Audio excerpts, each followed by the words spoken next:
It's just we need to have that critical mass.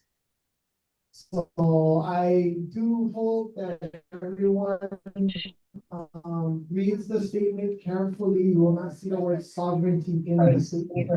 Okay? Critical mass. Knowing how polarizing this topic can be for a lot of people. We also wanted to make sure it's as inclusive, but also set the groundwork and very clear about who we are as individuals, who maybe as an individual, who we are collectively on our sides. This is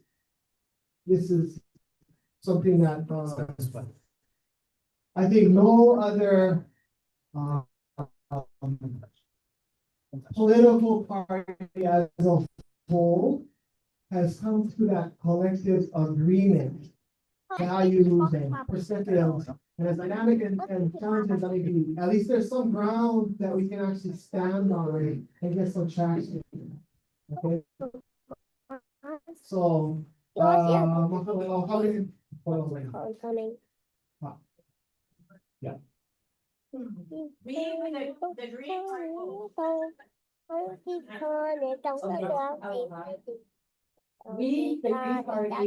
Hawaii, publicly affirm and recognize that the Hawaiian people never ceded their national sovereignty. That's not Oh, no, that was mine.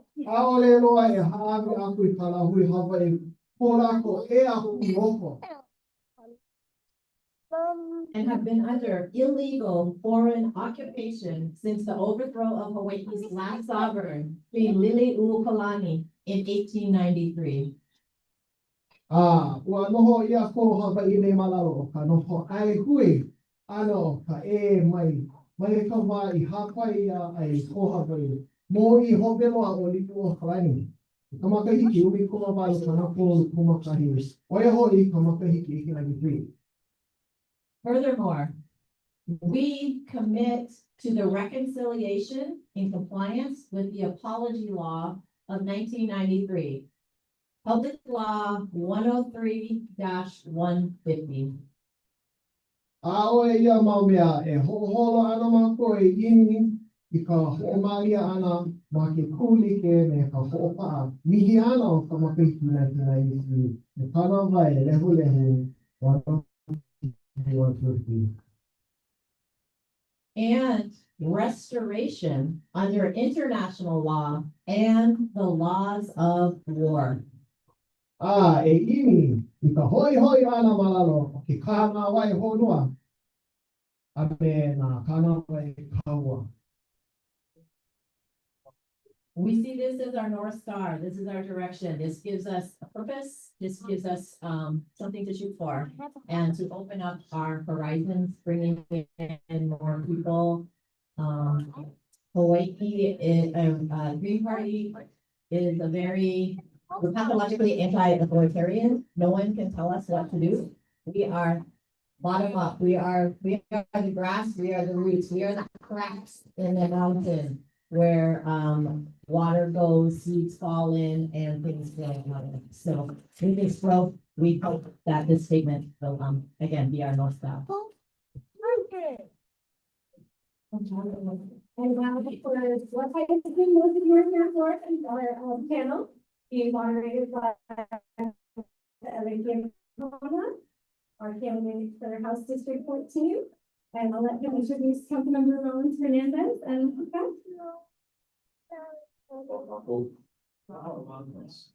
all everybody for coming. LAS, of course, candidate for West Maui. I'll take the statements and all the other stuff. Yeah. Sorry, but yes, we have the opportunity and great honor to be in the presence of these two panels back here, both Okai and County Rollins Fernandez. I'll give them a hand.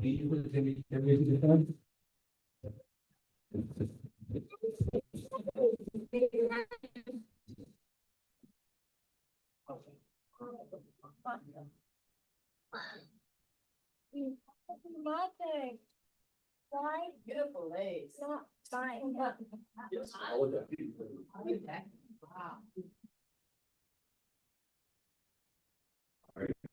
So just do a brief introduction of each person. I'll start off with Kiani. Open the statement and hand it over to her. So that's not the Kiani, Juan Fernandez, the Aina of Molokai, and mother of two teenagers who drive their passion for creating a world better than she found it.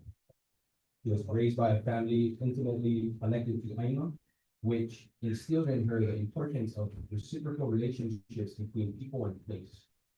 She's a graduate of Molokai High School and her bachelor's degree in public relations, a master's degree in business administration, and a law degree with certificates specializing in environmental law and native Hawaiian law. She is honored to serve the people of Aina of Molokai, Maui, and Ho'olawe, and is working to ensure that our community voice is centered in decision making, that our Aina is protected, and that our people are cared for. But you guys remember what you think about it? Outside of it. And to my right, we have Ukai, Hikai Kiani. For the reason Lahaina, I found some surfaces in Hawaiians in the ninth generation, but that's not true. We didn't hear since the very first people of this city. The first one, yeah, the first one. Ukai is a native Hawaiian cow farmer, community organizer, and one of the most influential water leaders. He has been instrumental in fighting for stream restoration and water rights in West Maui for nearly 2 decades. After 130 years, Ukai helped bring kalo farming back to Kahoma Valley through a 7-year stream restoration effort. When the water finally returned to Kahoma Stream, it flowed from mountain to ocean for the first time in over a century, allowing native Hawaiian kalo farmers to resume their practices once again. Ukai is recognized as a thought leader and pia'i. And when I say thought leader, he's the one guy he can figure out any solution to any issue, maybe not any issue, but if you see something and it can be done more efficiently and effectively, he'll figure it out. So, and he's basically one of the main reasons that I choose to stand up and fight to this day. They both are. When I first met Kiani, I gave my very first testimony in the county council chambers, and she was there. Didn't know her, didn't know much of her, and when she asked me a question, I believe it was related to what year a community plan was created for West Maui, and I thought she was like testing to see if I knew what I was talking about. So thank God I went and studied everything that I did before, but it was to make the point even more solid, and then she even offered to help me get into law school and stuff like that. So that's my first ever encounter with her. And for Kai's was making me run on the beach till I was thrown off. No, but these both have been super influential in my life, and we're grateful to have you guys with us today. But without further ado, yeah, when we jump right into the questions, so this is gonna be a question for both of you. You both have been extremely influential advocates for Aina and community. Where does that drive from? And what life experiences or upbringing shaped you into the leaders that you are today? What about you first? Aloha, everyone. Mahalo for having me here.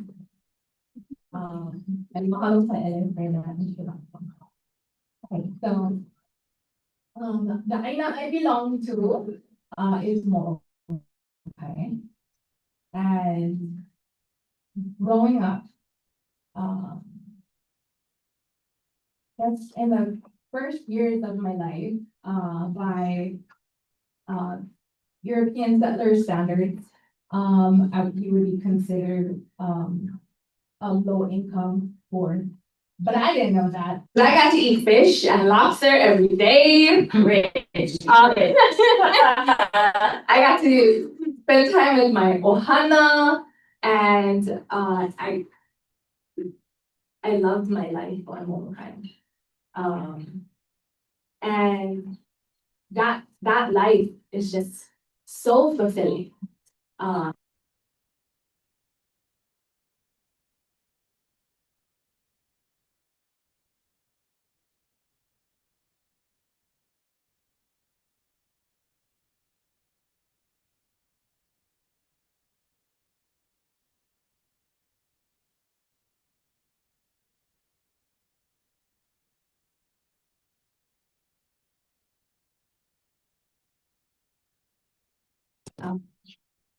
That's a kuleana that I have the pleasure to inherit. And that type of kuleana is a lifelong kuleana. And I think for me, fighting for those who came before us and then those that will come after us it brings me such joy. That I'm willing to serve in whatever spaces I need to be in, however upbringing is.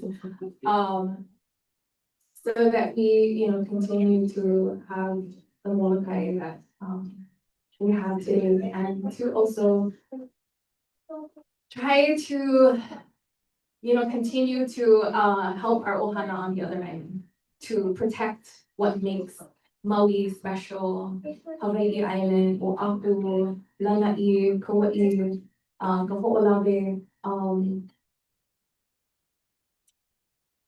I think, when the kahea goes out, like sometimes, there. And that's what ohana is. And yeah, so I think, doing that work, and then just being part of that ohana, that kuleana of having the right to be here, but the responsibility of taking care of this place. Gotta repeat the question. And obviously, I'm never usually moderating a panel, so I'm super amateur at this. I should have started with the title of what we're gonna be speaking to today. Is the rights of Aina in Maori Counties law. So, you guys, yes. Again, amateur. The question was, you both have been extremely influential advocates for Aina and community. Where does that drive come from? And what life experiences or upbringing shaped you into the leader that you are today? I think just born and raised, like our family, we used to have about up in Kanaha Valley. We born in the ocean. We pretty much born in the ocean. So we was from Mauku to Makai, we was all this place. I shared with you one story right after the fire. I mean, like right after the fire, like my father's backyard was still burning. He was cleaning up, and then just a couple of days later, he started sewing on Tronet. I was looking like, with all these things going on, he said sewing on Tronet. So I was like, oh, what you doing? He's like, oh, you won't have to eat. I was like, in a real simplistic way, it's like with everything gone, he went back to what he was taught when he was a young boy, from his papa to his back to the first canoe, right? And he can fall back on that. And he wasn't even scared. Because what he knew when reinforced that he gonna be okay. And when I seen that, I was like, man, the stuff that we learn that we take for granted unknowingly will support you and carry you through the hard times if you pay attention. And took something like this for wake me up, for him was like real simple. And so, prior to that, growing up in Lahaina and growing up in where we was, I never realized growing up that there was times in our life growing up that was real hard. I remember we was collecting stamps for food, and my mother made them like it was on game. Collect stamps and really go put them on. And I was like, oh, that's for fun, right? Nobody told me I was poor. Right? And so And then, we always, my father down at the beach, we say fishing, so we always had food, so we never knew we was poor. Until later on, on Western concept, in terms of not having one monetary income, we was poor. But we was actually rich in a way where being poor, growing up, we never know we was. So everything was fine, everything was good. But over the years, as you get older, you're supposed to get wiser, right? You accumulate all this knowledge, but if you don't use them and you don't know how to use them, all you got is knowledge, but you're not wise. So I think looking back with my grandfather and grandmother guys, when we was in the turf patch, they'll put us on a surf, they'll broke the skeg off the surfboard. My father don't let me surf. My younger brother surf, he said surf waist time. If you're going to ocean, you better bring back something for eating. So I want us to know how to surf, but we had the surfboard in the turf patch with his father. And they would big the turf patch, so we paddle away to the middle, and like my grandmother and grandfather guys would load the turf on top of the surfboard, and we would paddle back. And then again, I look at that, and we gotta haul them off on the corner, and then we go back and then.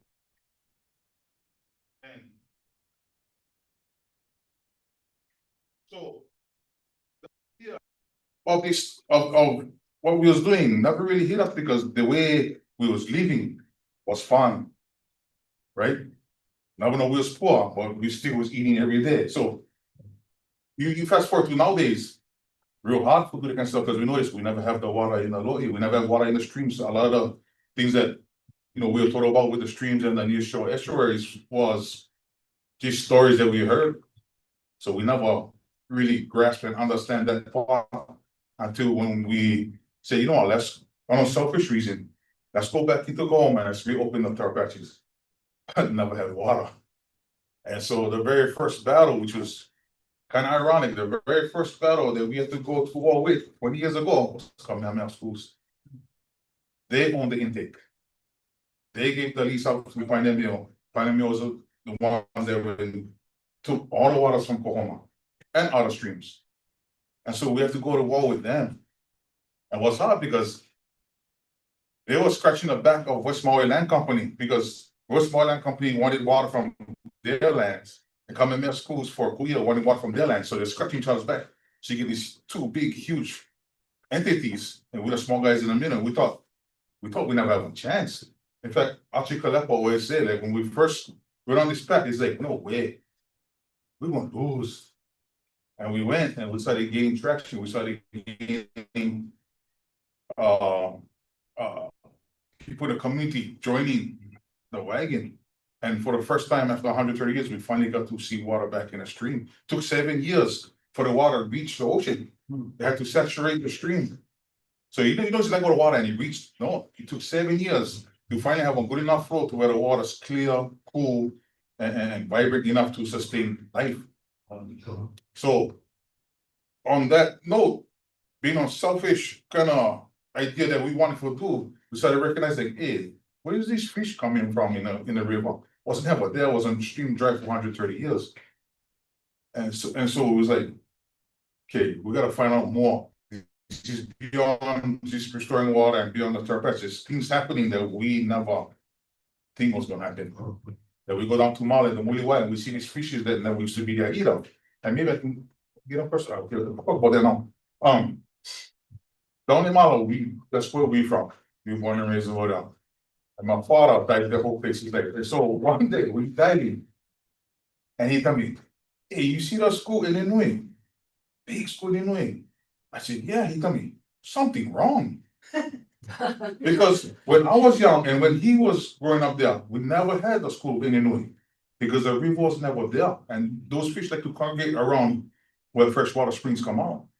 And so I had a lot of these fish that wasn't there. So my father thought the road was ending. Seriously, it was something wrong. And so I asked him, why, you never had when he was young? He said, no. So what about Papa? What did Papa used to say? And he said to think back. And he's like, yeah, I remember Papa talking about before they used to catch in Illinois. So, and I like to talk about the sliding scale where each generation see the environment around them differently from their predecessors, right?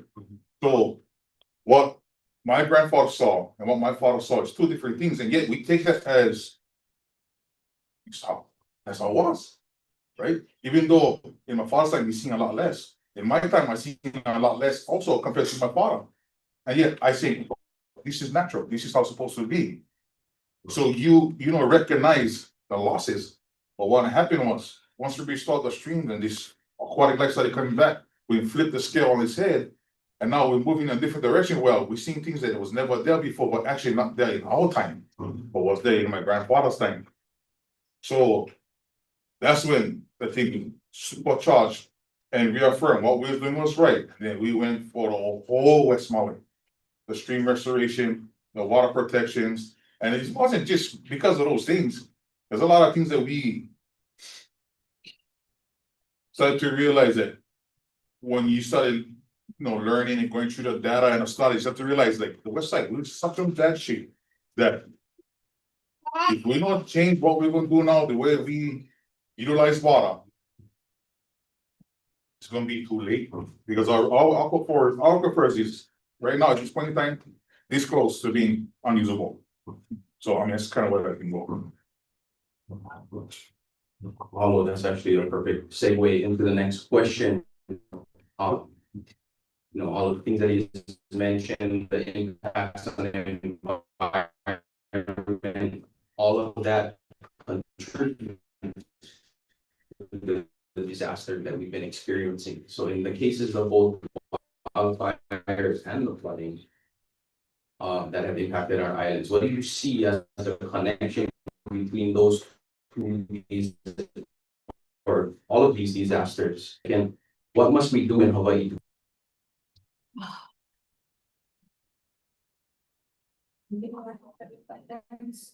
As long as the SI. You see these connections between disasters and Hawaii, and what must be ready for that situation? Okay. Okay, so everything is connected. Whatever we do to Aina, we do to ourselves. And so we are living the impacts of systems that, extractive systems, like the sugar plantations, that diverted streams dry. And so having these kinds of large corporate ownership, whose goal wasn't collective abundance, it was self-enrichment, at the expense of everyone else, including Aina. That mentality of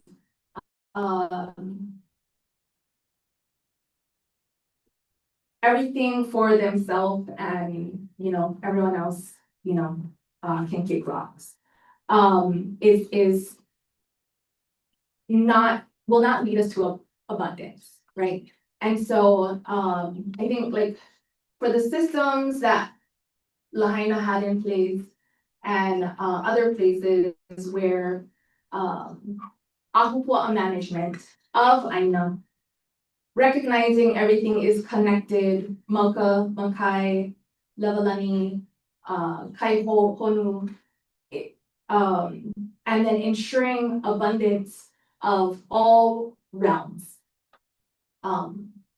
That's what we're suffering now. And that's what led to the disasters. The disconnection from Aina, the systems that extract all Hawaii and resources from Aina for profit, often offshore profit, and not maintaining or cultivating systems for everyone to thrive, for Aina as our eldest ancestor, to keep waters in the stream. I've had people testify before the council chamber saying, look at all the water running from the stream into the ocean, it's just wasting.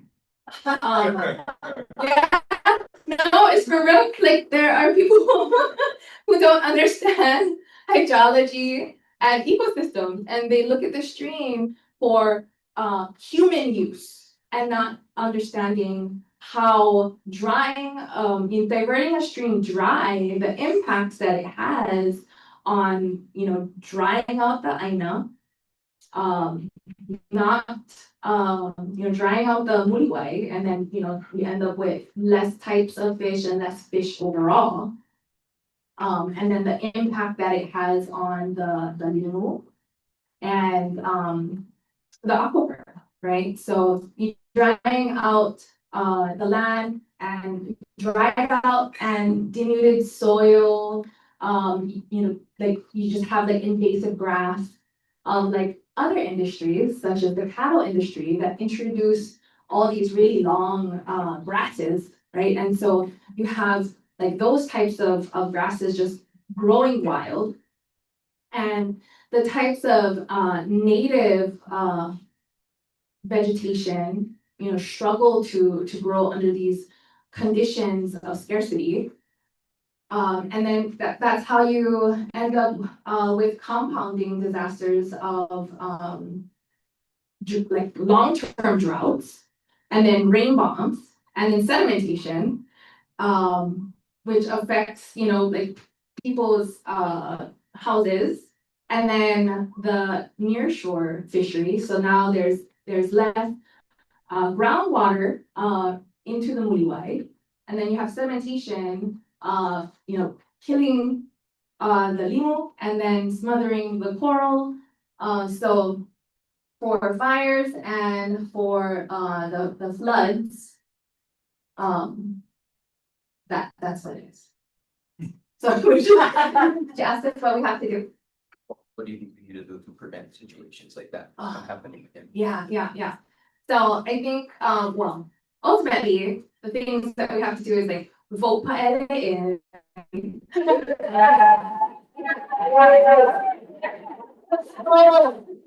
You get people into decision-making positions who understand the relationship and connection of aina, and that if we continue to extract, then these are the types of disasters that we're gonna face.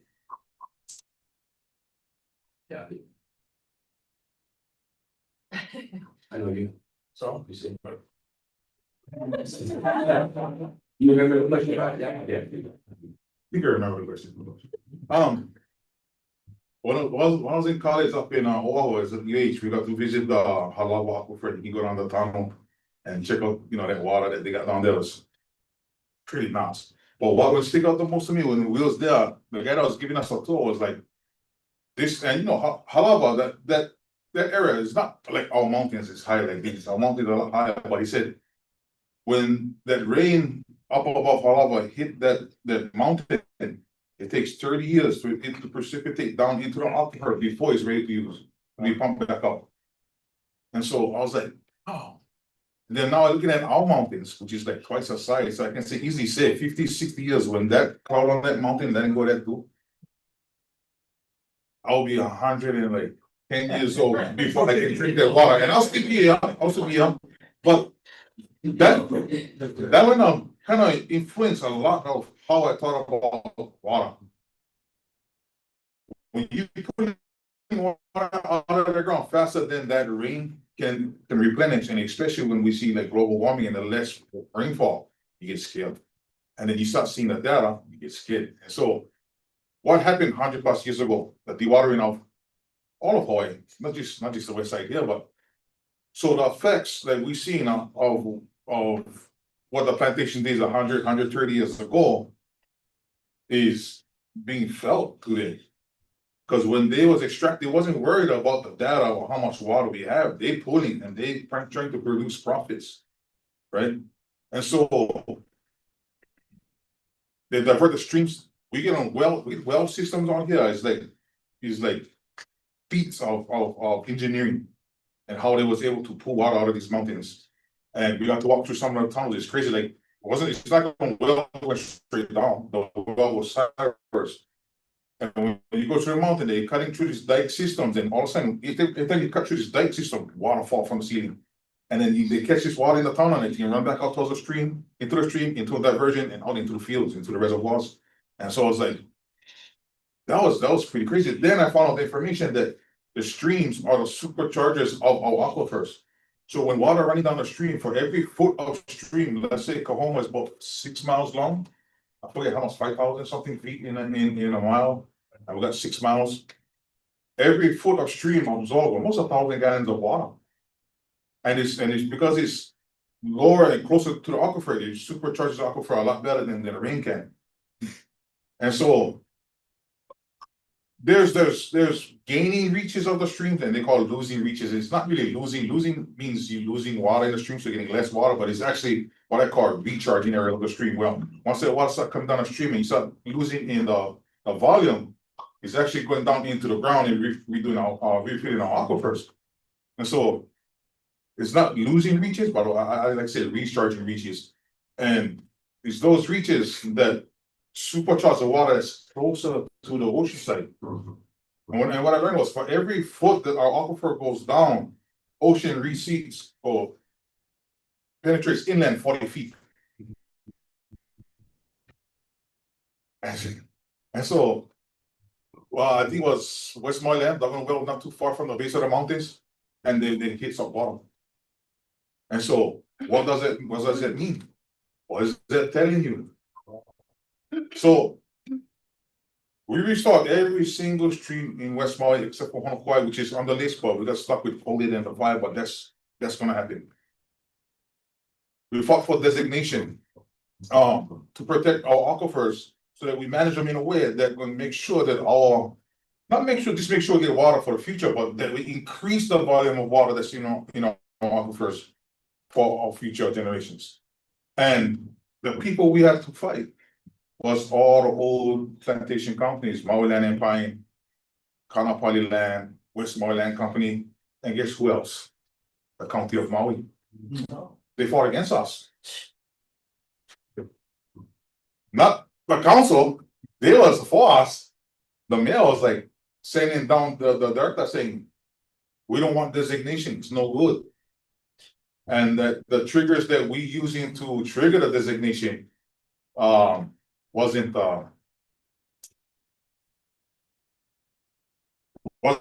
supposed to call the triggers. So what we see now with what's his name? Aaron from SeaWorld. He does a lot of the studies. He goes up into the mountains and he checked the rain gauges and he talked to the people who drawing water out of the wells and get whatever information he can. And he's trying to figure out what's happening with our aquifers. And it's too early yet to really kind of tell. It's kind of stabilizing a little bit, but we want to see if it's going to start heading back uphill like the sliding scale. It's going to start heading back uphill. Well, we through management, we increasing the volume of water, but there's a situation though. 23% of our waters was controlled by the county or the public sector. 77% was controlled by the private entities. So it had a big imbalance of who controls the water resources, right? What I don't understand is, for I don't know how many years now we've been in water shortage through winter and through summer, we facing water shortages, and you face possible fines if you use too much water and whatnot. And then I look at the golf course using 1.5 to 2 million gallons of water a day. And when you look at the whole Launipoka sector, Launipoka is a fictitious area that includes Launipoka, Lahaina, and areas as a aquifer sector. That area has a total sustainable yield of about 7 million gallons. I think we're using about 5 million gallons to supply all of Lahaina area. Now, if a golf course is using 1.5 to 2 million gallons, how much people can that feed? So we gotta bully some things over. And if you guys love golf, I'm sorry, but maybe we can have like sand golf courses. So one big sand track. And you really gotta be good. Yeah. Maybe the green can have grass. But so when we're on this journey and we fought and we started winning all these victories, people from the other islands were saying, hey, what you guys doing? Come over. And so now we say flying to all over the state and we say giving this what you, not speeches, what you call this, like this panel discussion and stuff like that, asking like, what you guys did, how you guys did this, what happened? And what I found out for sure was, the only difference between us and a lot of places is the community here is so tight. The community here is so tight that when the commission came to Maui right after the fire to have that meeting with us, and they held me in Kahului, I said, make sure you get on venue that's big enough. Cause how much people in show up, like 400-500 people, Or something. and the room could hold like 80, so, you know what I mean? Yeah, we asked for a bigger venue, they gave us even smaller. Oh, Yeah, and so. And it's showing that our community was ready for a fight because we knew these things before the fire. But when you're not really put in the situation, and then it happens, all of a sudden you wake up. And so what we gotta do is the things that we've been doing. But like during the fire, when West Maui Land sent their letter to Don Chang and then CCing the governor about the situation of Kaleo not releasing water, and that's why Lahaina burned down. And then the governor gutted the whole state water code with his emergency proclamation.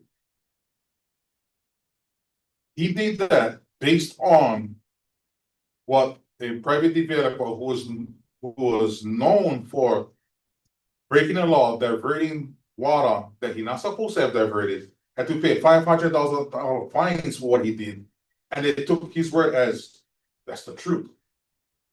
And that truth went all around the world. And the first thing we talked about is we gotta change the narrative and bring the narrative back to what we know is the truth. And one stuff never goes is how to pull back. But we was able to pull it back, put the true narrative out there. The governor had to retract it. Right? So what I tell people is we had these protections in place. The governor went and got them. And what was very because we felt like we had to protect our waters and stuff and our resources. We never know we have to protect the protections. That makes sense. We have to protect the protections that the state constitution says is pretty much authority. Yeah, so we never ever can see, we never ever can just sit back and say my job is done, we did it, because you don't know. And this one, if you love your place and you care, it's kind of one shitty life to live, always looking over your back. Right? You cannot enjoy your life like a normal person.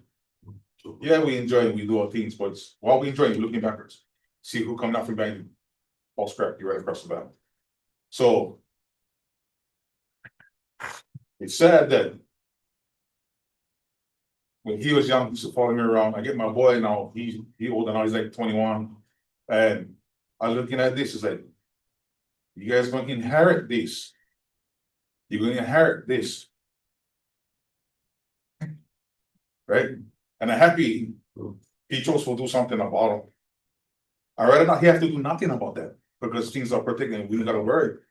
But because he's here, we're passing on that burden as an inheritance that they gotta pick up. And I'm happy he did. I look at my boy, I kind of question, oh, he radical. I don't know if he ever gonna be that guy, but at least the cousin is it. At least the cousin is it, but maybe when he get older, I don't know. Oh, yeah, just pay attention, that's what we gotta do.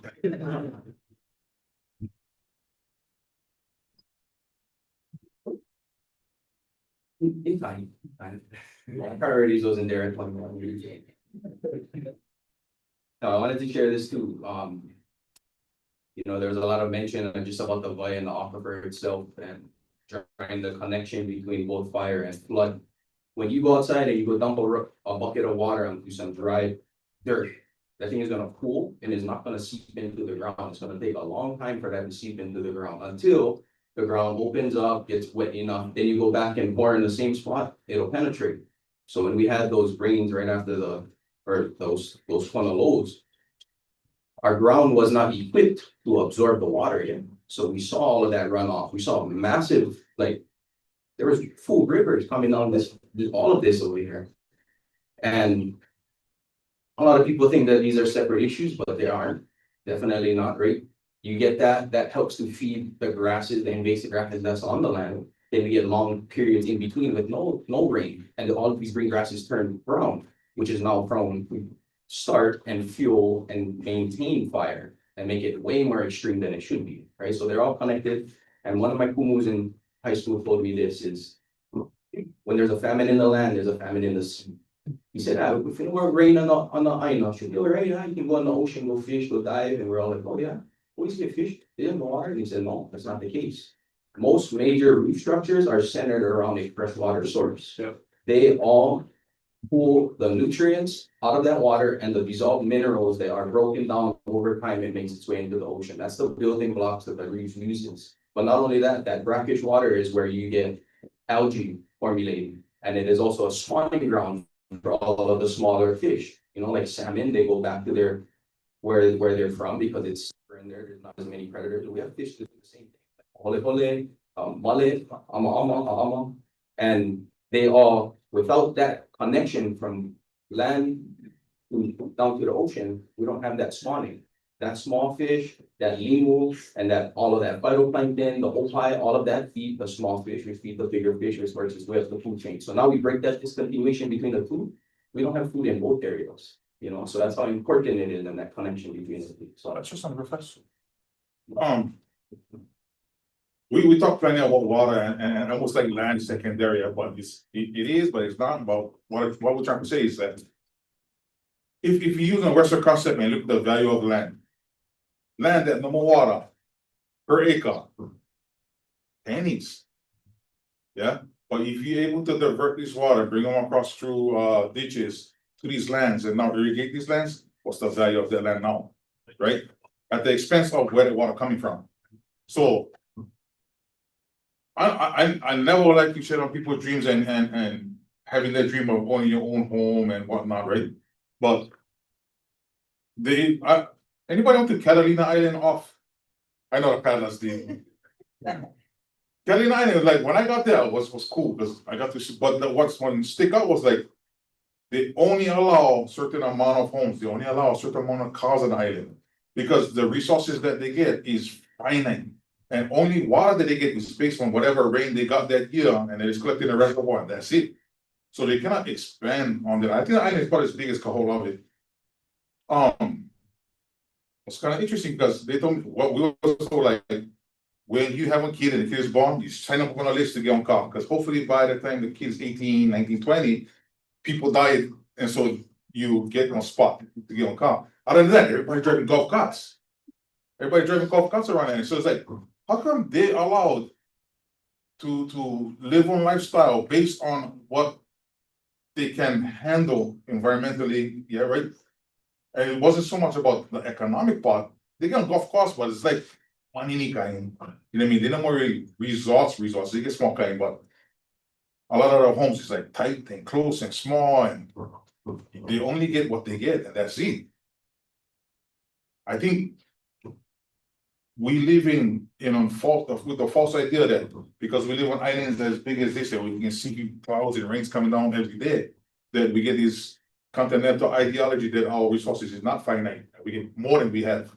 And we live in on continental ideology where our resources is vast. And that's a big problem.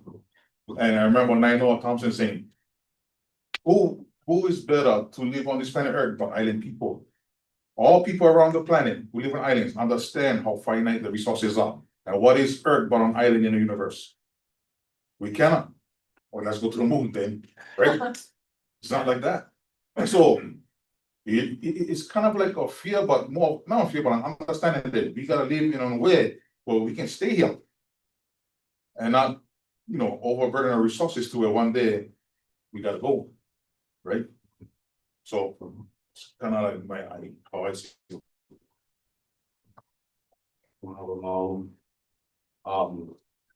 We're getting close to time. We have about 15 more minutes, so I'm gonna try to get through some of these questions and hopefully leave some time and folks have some questions yourselves. This question is for Keani. Specifically, we can touch on it too if you like.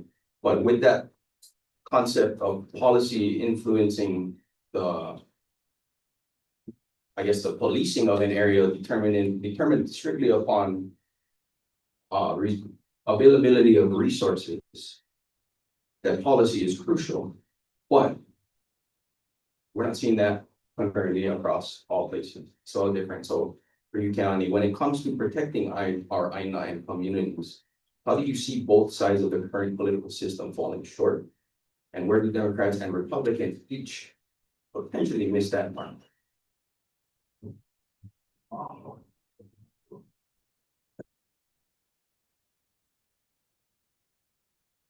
The first one, the political system is all. Yeah, how does the current political system, how is it falling short? Okay. All right, I think, we're falling short in, protecting, I know, and communities. Okay, so if I talked about carrying capacity, basically, like what the resources and the systems can handle. And, while we think about continental resources being vast, they're learning real quick that it's not as vast as they had anticipated.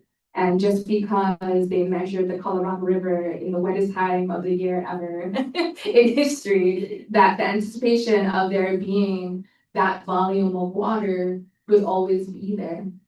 So part of, the, Vai, the story that Kai shared about, growing up not seeing, that was Inouye, yeah, and schools of Inouye. We folks in decision-making power, like, often sees, systems that they know and that's what's normal. There's a lack of vision, I think, in both parties, and those that are in elected office right now, to see what is not there and could be, like, in areas that never had in this generation or the generation before us. To understand the mo'olelo of our home, of this place, to understand our future is in our past. And that abundance can be our future if we understand that vision and we commit ourselves to it. Because it takes time, just as it took 7 years to get water to connect Mocha to Makai. It takes time and commitment and people to fight the fight, like, year after year after year. And it can be painful, and it can be a burden. But I think one of the things in growing up, I heard often was, we need to do this work now so that our next generations don't have to. And that's a misleading, messaging to our next generation, because no matter what, they're gonna have to fight for what they love. Because there's always gonna be someone that wants to profit off of that. So we always have to lock arms and prepare our next generation to fight the same fight, because it's the same fight that the last generations fought, and it's gonna continue. And so I think, like, since time is coming to a close, I'll just share a little bit about Molokai. So it's been over a decade, but we're working on acquiring a third of our island, the 65,000 acres held by Molokai. And so many folks see it as a, pie in the sky kind of idea. But it's not, and it's gonna happen. And I'm not just hoping it's gonna happen, working toward that vision, and we're gonna make it happen. Our council is already committed to $30 million to seeing this happen. And we have our organization, the Multi Heritage Trust, preparing for us to receive this item. And we know that this is just the first step when you get Kuleana. So we're gonna get the Kalapala, the title of the 55,000 acres. And then the real work happens, right? Thankfully, Google Leisure, Singapore-based Hong Kong company, made a very low bar. Like it's just total abuse of our aina. And so anything better than that, like it will be bad. And I think where those in office, if they see like if they think, oh like no, the Kahoma river is never gonna be restored. And then they don't invest the time, energy, and resources that they have access to, then yeah, it's a self-fulfilling prophecy. It's not gonna happen if you don't believe it's gonna happen. You have to believe, and then you have to work toward it every day. So I think folks that often get into office will hear from a lot of different people, and I can attest to that. There was one person who, he came from a good place and he testified and he said, I have a great idea to prevent fires from burning people's houses down. We're gonna plant cactus then. The cactus doesn't burn. And so, it's like that, it's very narrow thinking of just preventing fire. It's kind of like the introduction of mongoose to abe to ao, Roy, all these things that was supposed to solve the problem and then created a new problem. So, but when you understand the systems and how Aina works and in relationship, as Paele explained, all the minerals flowing down from the river, from the underground systems, bringing the minerals to the muliwai to feed the fish, to feed the limu, and how all of that connection creates life. Then you won't think of cactuses as being the answer to the problem, because you understand that restoring the streams, removing the diversions, and creating more water is the answer, not planting. And so I don't know if you're gonna get to the question, but and oftentimes, I know, but you sent me all the questions, so I knew that there's this other question that I was like holding out on. About indigenous led effort. And okay. Then I'll stop there. I'll hand it over to Kevin. No, actually, I mean, that was, unless you have some stuff to say before that, yeah. Okay. I think like when it comes to government and we think about if, both sides of the party, if they lack the vision or not have the vision, sometimes, many times what I found out was they close the eyes to that vision. They tend to ignore you. They want to be, it's an uncomfortable place and to be put into a situation where you have the community who is just coming with hundreds of people and at your throat and saying, you guys gotta do what is right.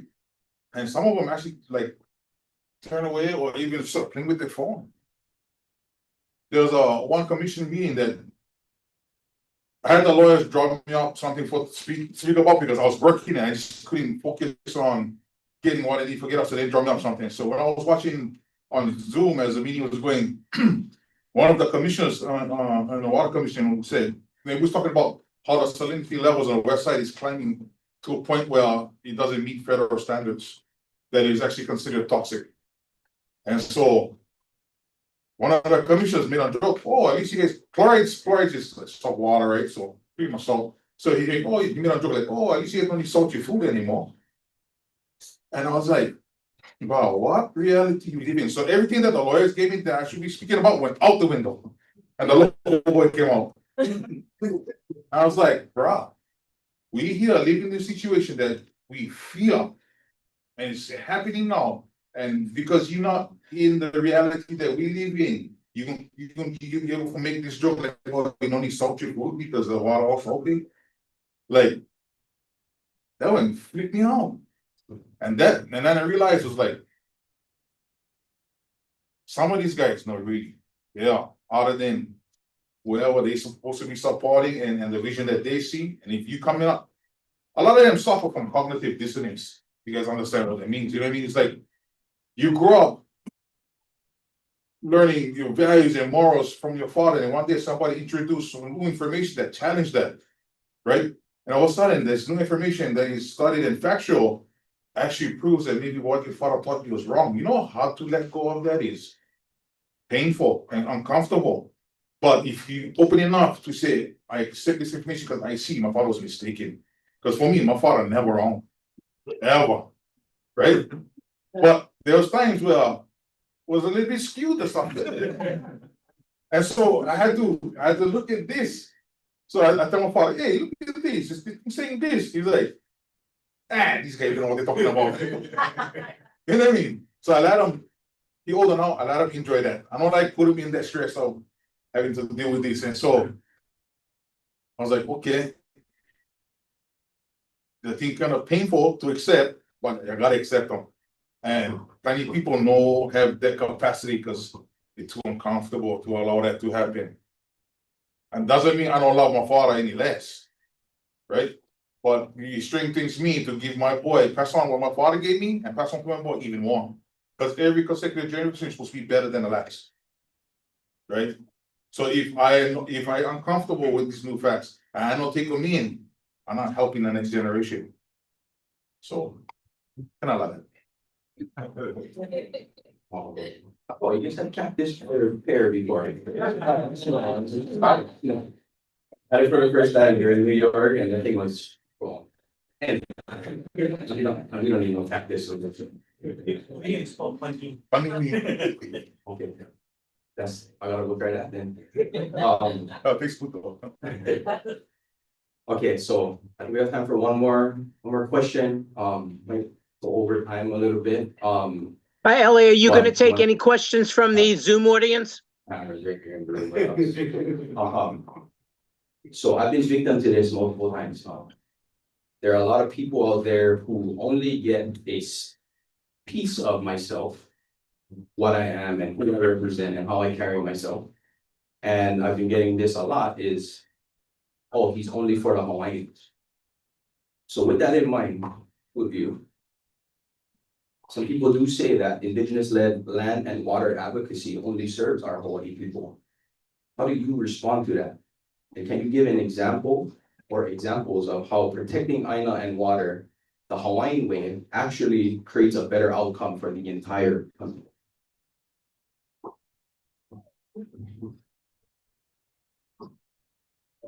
So, Kanaka, aloha aina. What we're going to fight for is ice. And everyone that lives here needs Aina to be healthy and thriving. So if Kanaka is going to fight for Aina and everyone benefits from a healthy, thriving Aina, then everyone benefits from the work that Kanaka do. That Aloha Aina things.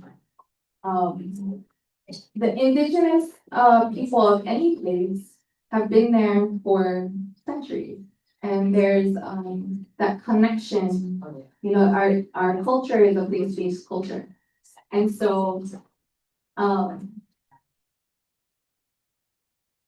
wisdom that we gain, not just knowledge, wisdom that we gain over centuries are the accumulation of trials and errors over centuries. And so we, as a people of this place, know what worked and what have been tried and what doesn't work.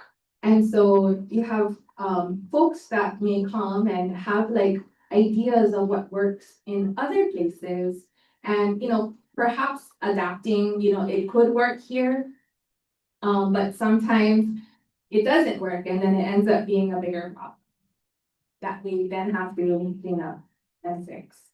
I think that what the story of Kahoma shows is, so you have, the ohana that grew up with having streams feeding the lo'i, and then the diversions drying it out.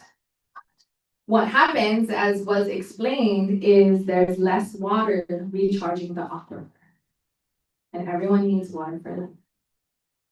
By restoring the streams, we are maximizing aquifer recharge again.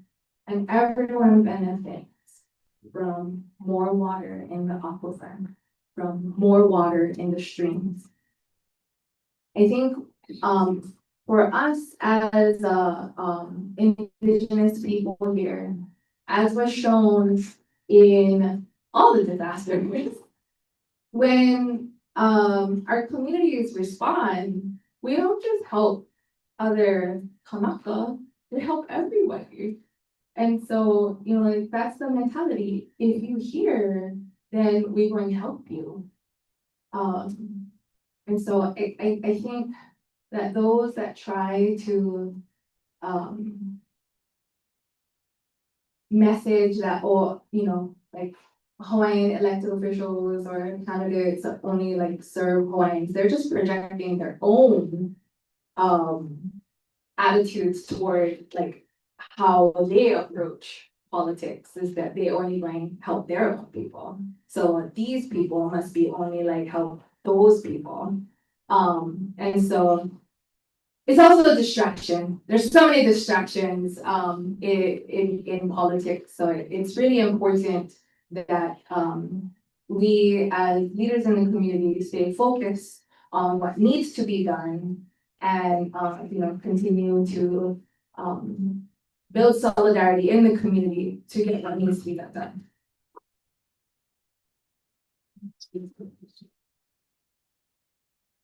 And yes, we have like another 5-ish minutes.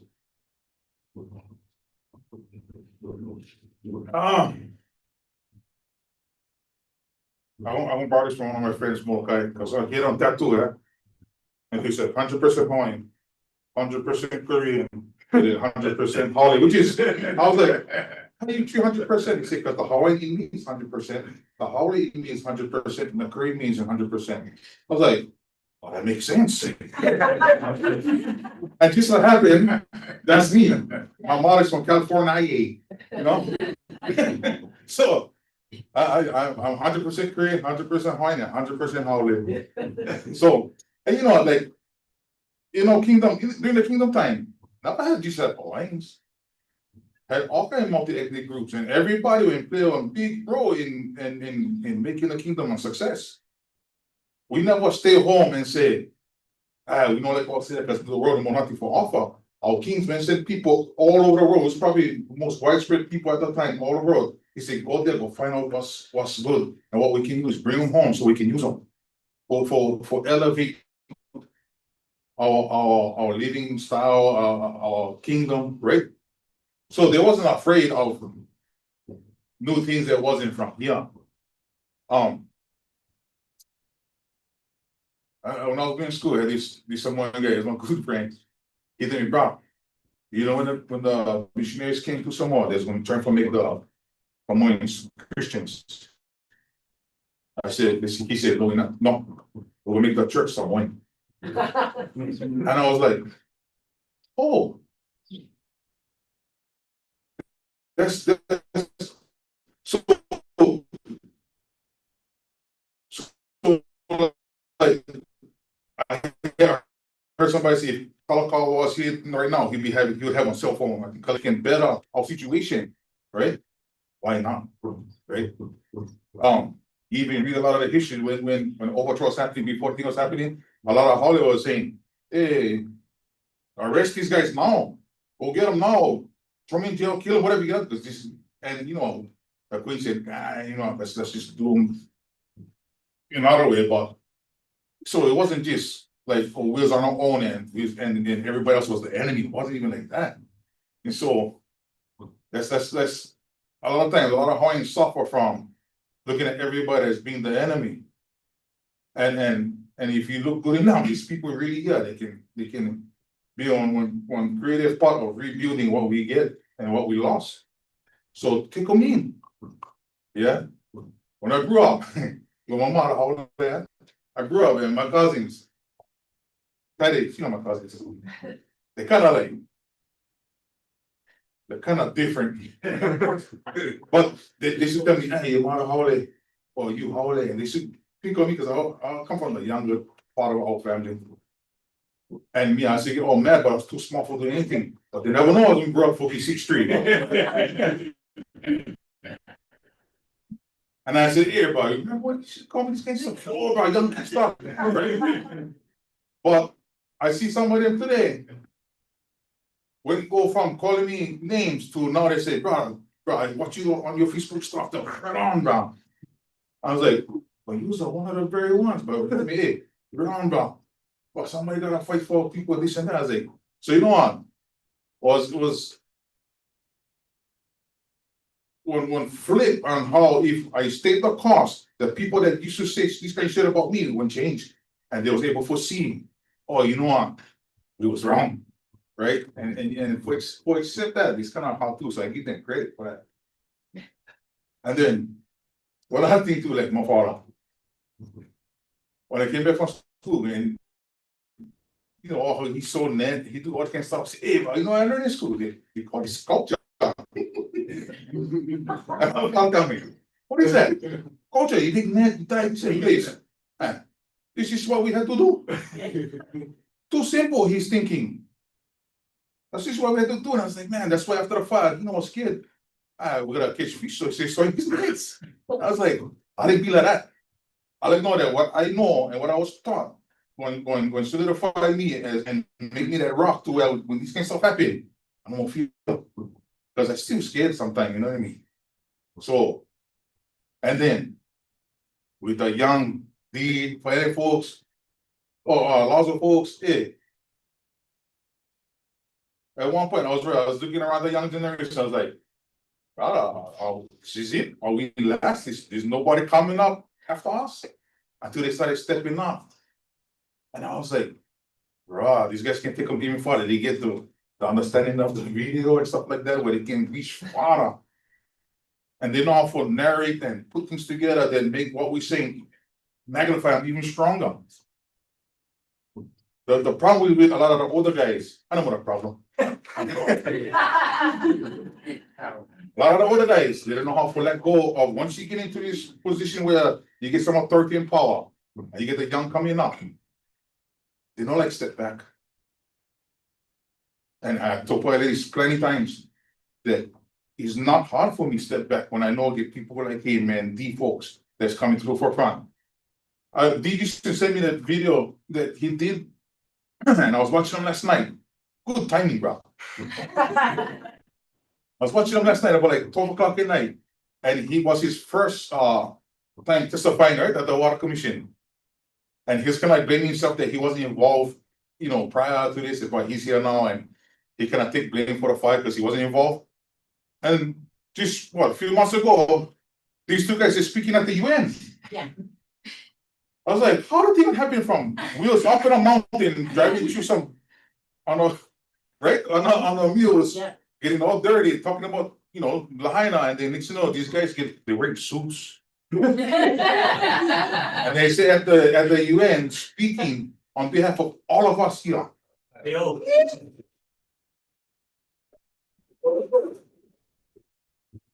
I'm not saying that I can't stop and relax, but I'm not worried. I'm gonna follow these guys. And so I tell a lot of other guys, they're still important, believe me. We'll make room for these guys. You know, sometimes we have to help them along. Sometimes, a lot of times, they're gonna have to help us along because they just can't stop. We don't understand the video and stuff like that, but social media, whatever. But hey,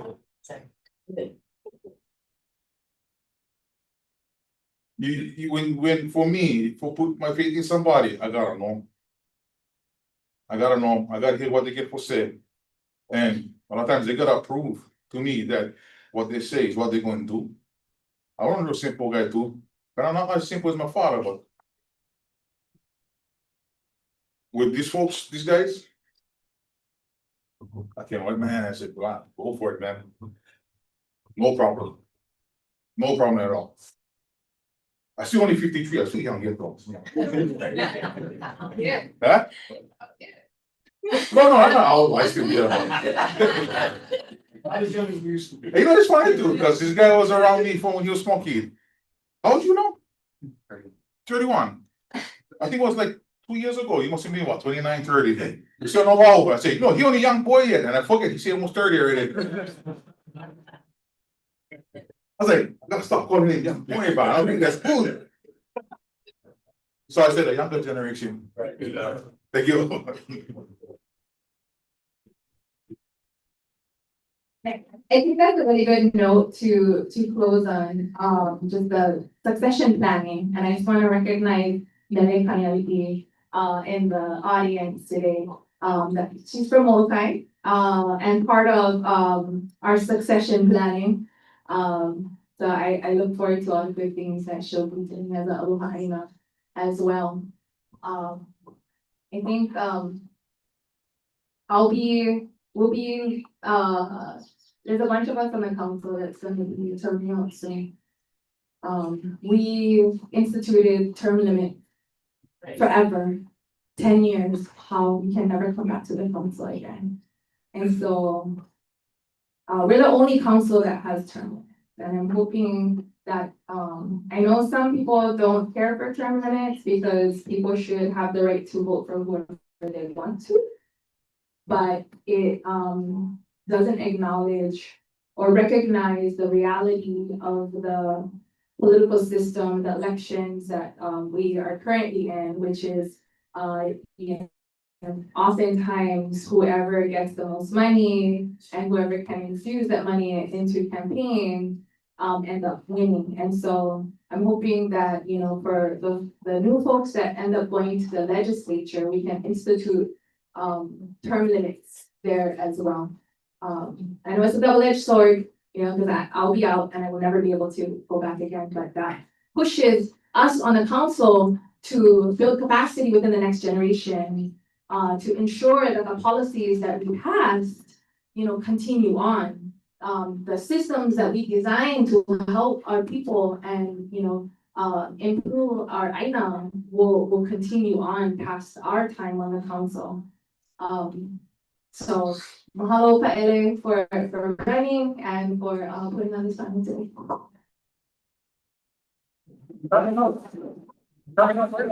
Tomorrow is gonna be power, so it's next. Well, you can't bring it. I have. Make sure someone please. I think you folks can probably hear me online based on this microphone close by. But I just wanted to share, there's a couple, I'm getting like we need to go to the candidate.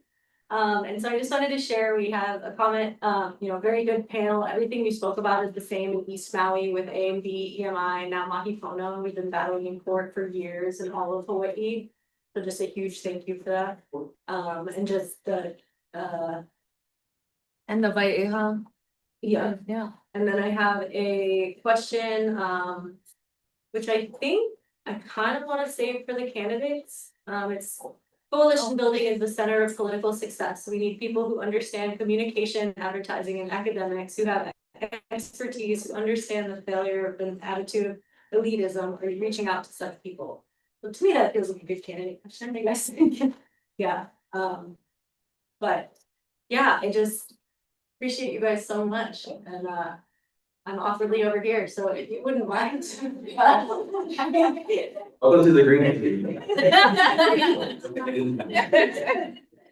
Well, so to mahalo the two of you, and just for me to share, they have been, like I said from the beginning, extremely influential in how I move, how I choose to represent, how I choose to lead. And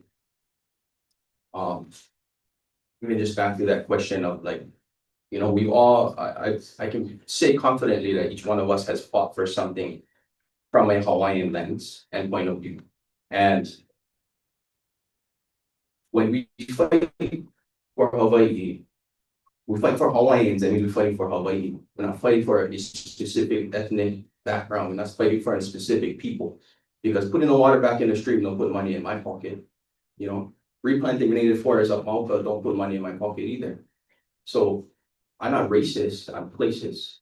Yeah, if you're not of this place, then you don't belong. If you live your life and you contribute to this place or to the problem, my question is this: will you stay to die with the rest of us? If you ruin this place beyond recognition to the point where you can no longer survive here, will you stay? Or will you pick up and leave and try to take your money and make your money someplace else? And your answer to that question will tell me if you're really part of this place or if you're not. Yeah, if you as a family contributed to try and make this place better and had no other choice but to leave because you got kids and you want them to be able to grow up, that's different. But if you come here with the mentality and this is your second, third home and you contribute to the problem and you kill this place for all of us that are suffer and you're not gonna stay, but you're gonna leave, you don't belong here.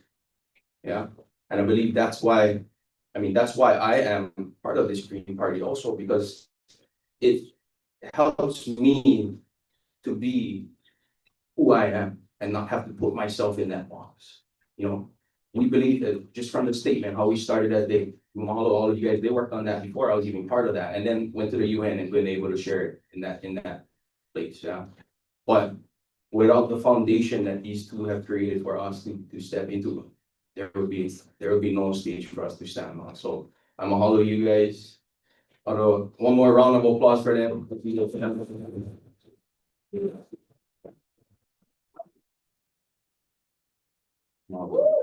But yes, with that, I'm gonna pass it back off to Kapono. And our Take us away. Mahalo. Love you guys. You move the Hana. You also have already been for. Thank you so much.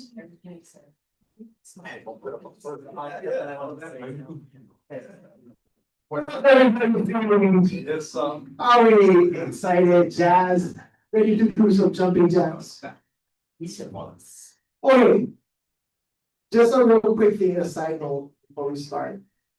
How come Hawai'i has 3 different kinds of speed bumps and none of them are called speed bumps? I mean, speed, what is it? Pushing, speed cable, and speed humps? My goodness. I'm looking for the rarity. That's just my only thought. Oh, yeah, is that what it was when you were fighting? Bump country. Bump country, that's it. Okay. I believe I've been chosen to moderate the next panel. Yes. This is new to me. So, have a seat, let's talk story. Right. Okay. They've got a 3-minute blah blah thing. I've been told they have a 3-minute, we're having now questions. And, are we fielding the audience first? So we're gonna let the candidates introduce themselves and they'll have 3 minutes to introduce themselves and their campaigns, and then we'll do some questioning. And we do need Elliot here too.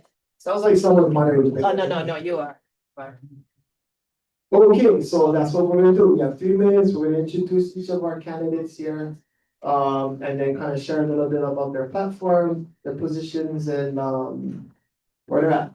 Okay, so I'm gonna introduce Jordan over here, Jordan Conley. And you're. 1 second, just for the Zoom audience, I gotta swap the battery real quick. Okay, that is. And I'm gonna time it, just so you guys know.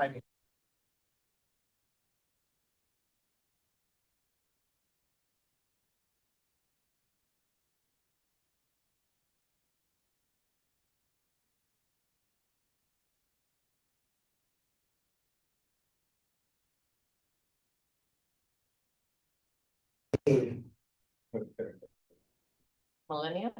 Yeah, how much does the millennium? Like one And Instagram. That's right, yeah. Hey, can you come up? Oh, goodness. Okay. Should I be here?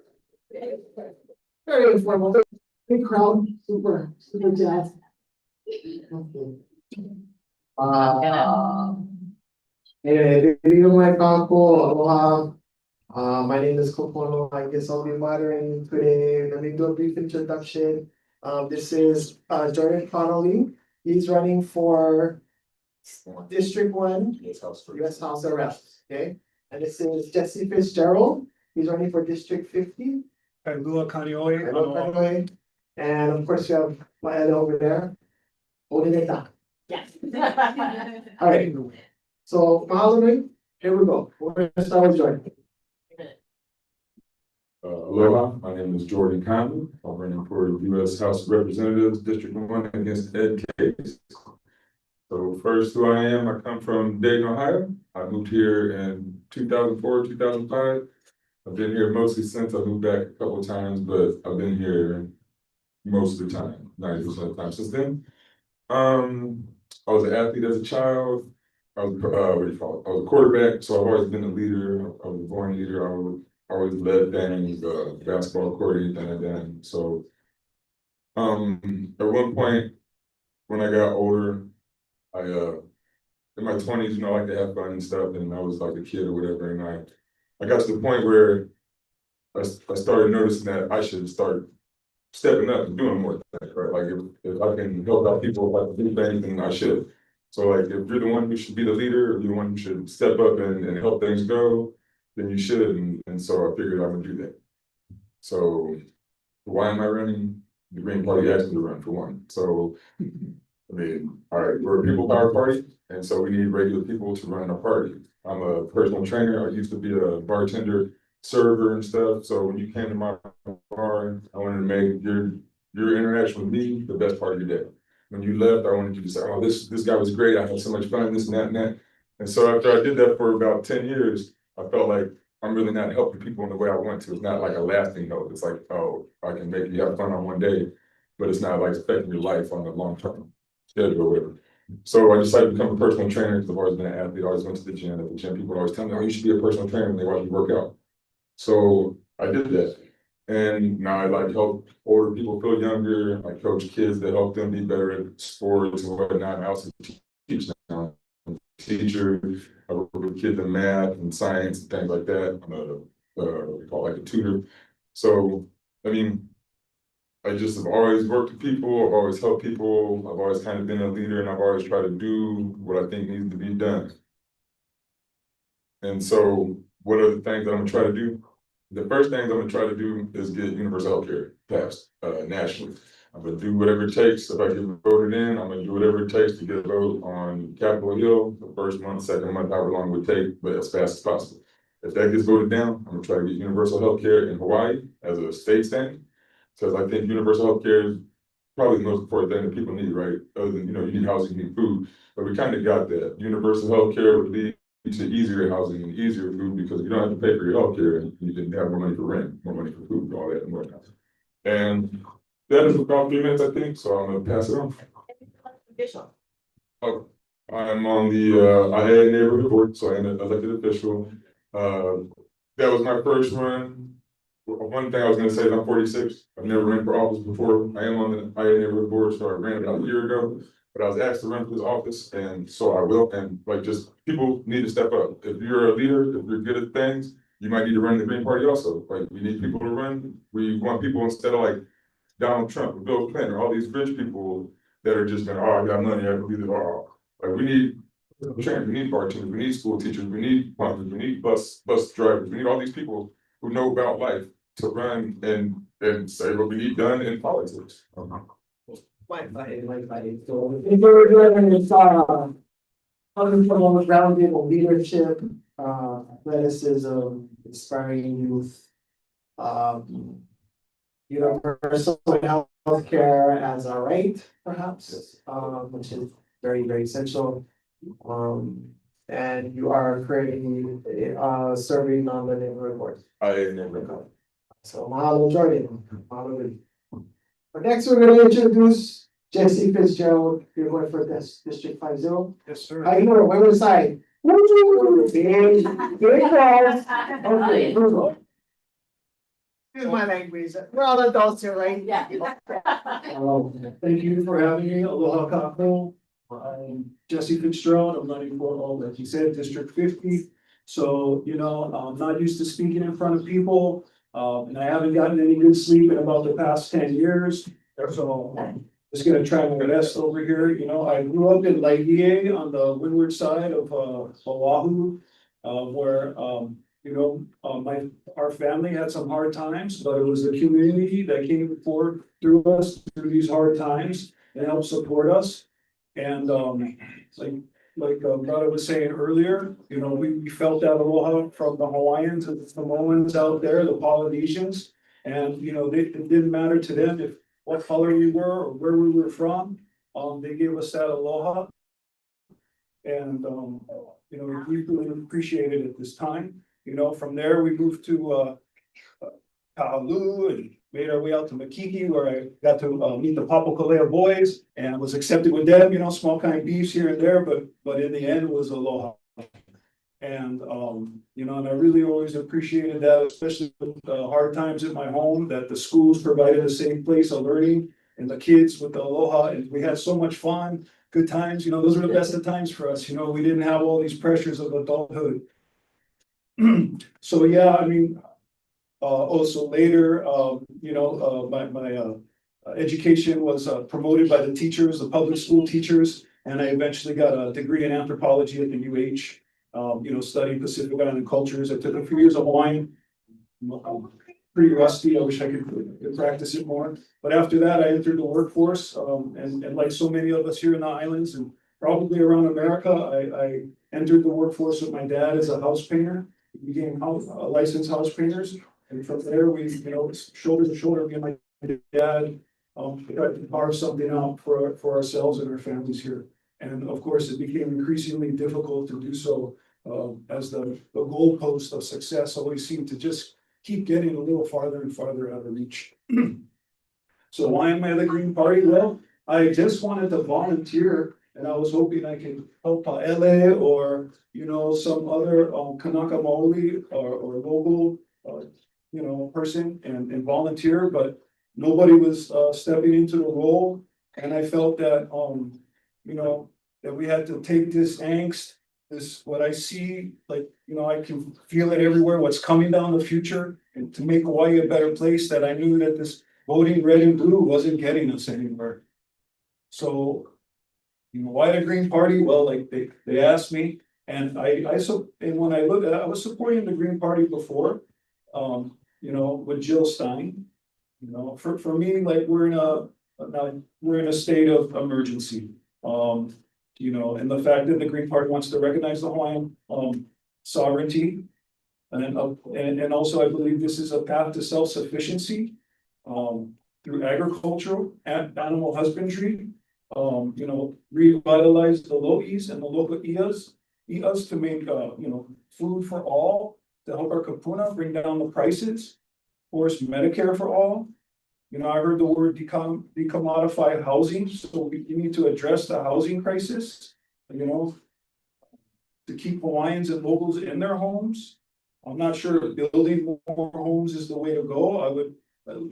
Earlier it was mentioned, we have finite resources, some of that is land. We have to look at that. I would look at the tax structures, I would recommend no property taxes for Hawaiians, for kapunas, or even just local people who live here. If that's your home, that's where your family is. It's not an asset for us. It's a place where we share time with our families.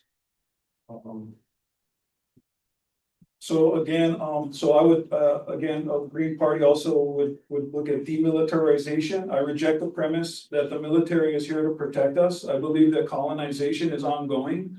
Local families are being priced out of homes because we can't keep up with the pay is not keeping up with the housing. And where I live in Kailua, all my neighbors have moved away, and they're all replaced by military or people from the mainland.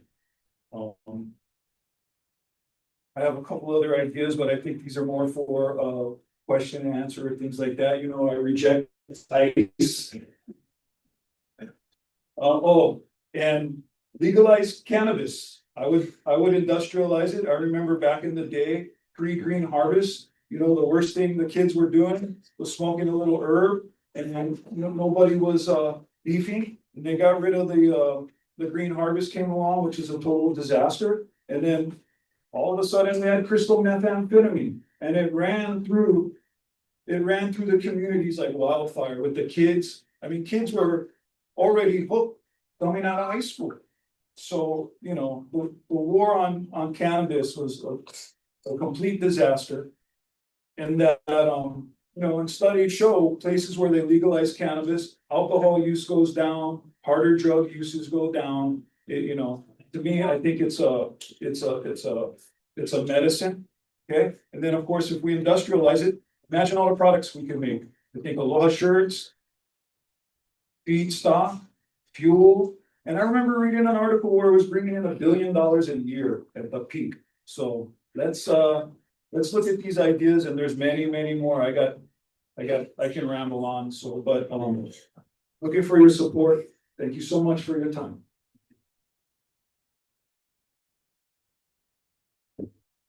Okay, mahalo, Gypsy.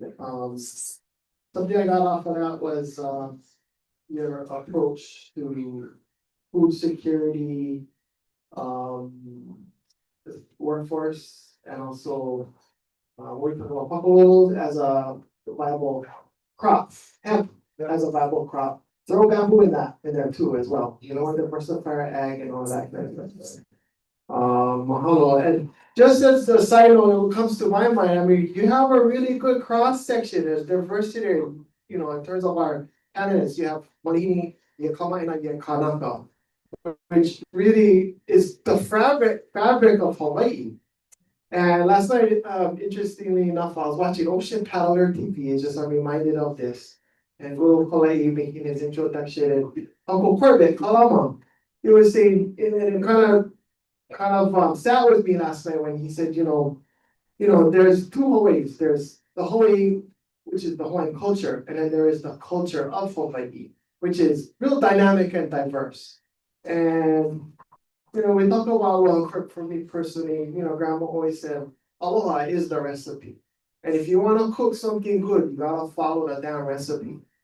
And, you know, if there's any lasting imprint that we, as Kanaka, where we come from, we are grounded and anchored in the idea of aloha. That is our collective values that we share and give freely to the world. So if Hawaii is our home, our homeland, and we've opened the doors and made room, yeah, for others to come and be a part of it. It seems reasonable that they should mirror our values. And I think you have a really good cross section here that has the potential to grow. Just like any good mala'ai, you know, you have to plant good seeds and good soil, and I think we're starting here now, we're just starting to till. So mahalo for you folks for having the courage and the fortitude to even, you know, take on this task, because I have deep respect for anybody who chooses to step forward in the public eye and face scrutiny, you know, because you guys are gonna catch mean cracks.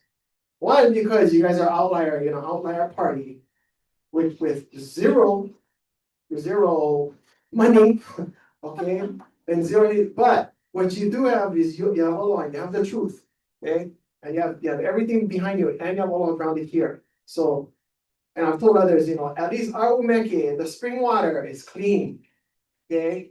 And we get to dip our apu and drink of this water, where some of the other umeke is a little bit contaminated, dirty water, muddy water, that thing we gotta, you know, empty and refill. But at least in this space, we're Noah. Okay, there's no constraints upon us like the other parties. Yeah, and I don't know, but I'm from, my 3 minutes is over.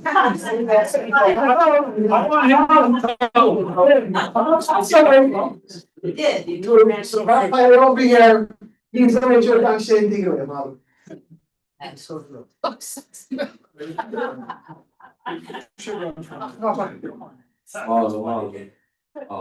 like the Green Party. Yeah. Why, like, sorry, this is not my introduction. Why do we, as a community, need to go in these spaces and act a certain way and then go home and act how we act? Right? Isn't the government and politics to serve our people? So why are we turning it into some, you know, what's the point of that? Anyway, that's why I like this. Good point. Anyway, all my buffalo. all know Opa Elikia Kona.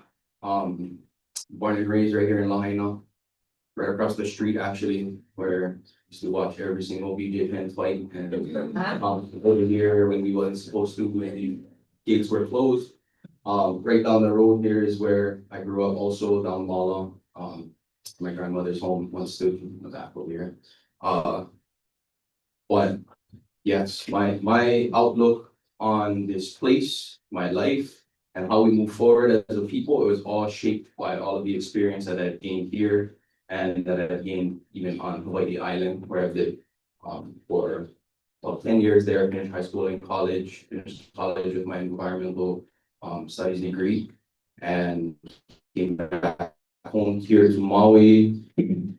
Attempted to get into law school a few times to no success, with the intention of coming back home and fighting for our people.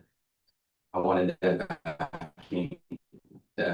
understanding, because a lot of the policy has legal jargon in it that is, very the entire meaning of that document. So it's the background that I wanted to gain, but unfortunately it was very competitive, couldn't get in, and then the fire happened.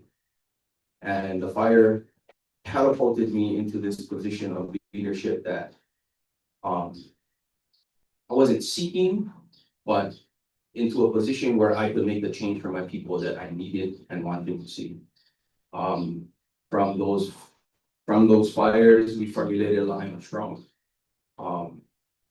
where obviously, a few of us addressed the immediate effects of the fire afterwards, but more or less also trying to focus on the systemic issues that led there in the first place. I serve on the board of water supply.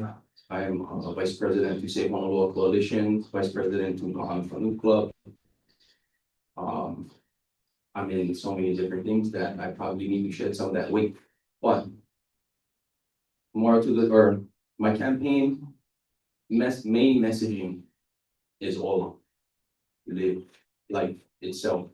And I use that as an acronym. O, our communities always come first. L, we need to living in balance with Aina. And A, accountability in government.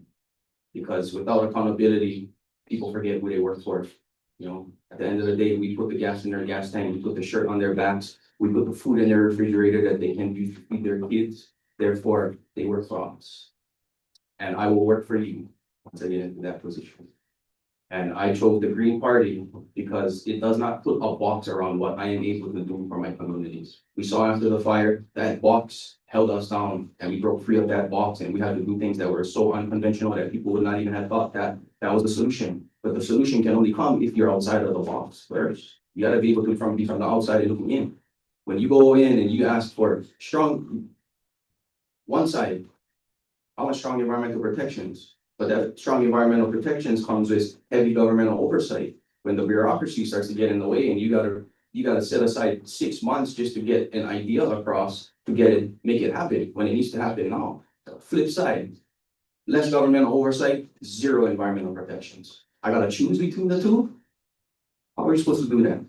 That's why I chose the Green Party. It gives me that opportunity, and it's the only party that I can align with through and through that allows me to be the leader that I need to be for this community model.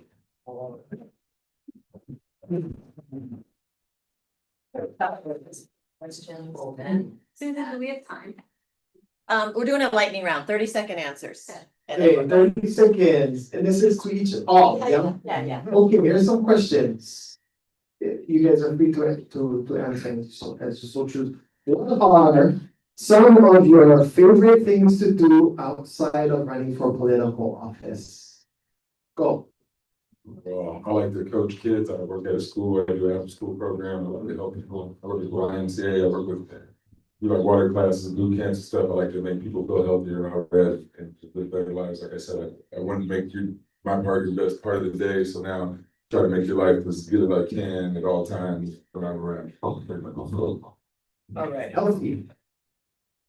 Okay, well, I like to surf a lot, but I'm doing the workforce and chasing the American dream.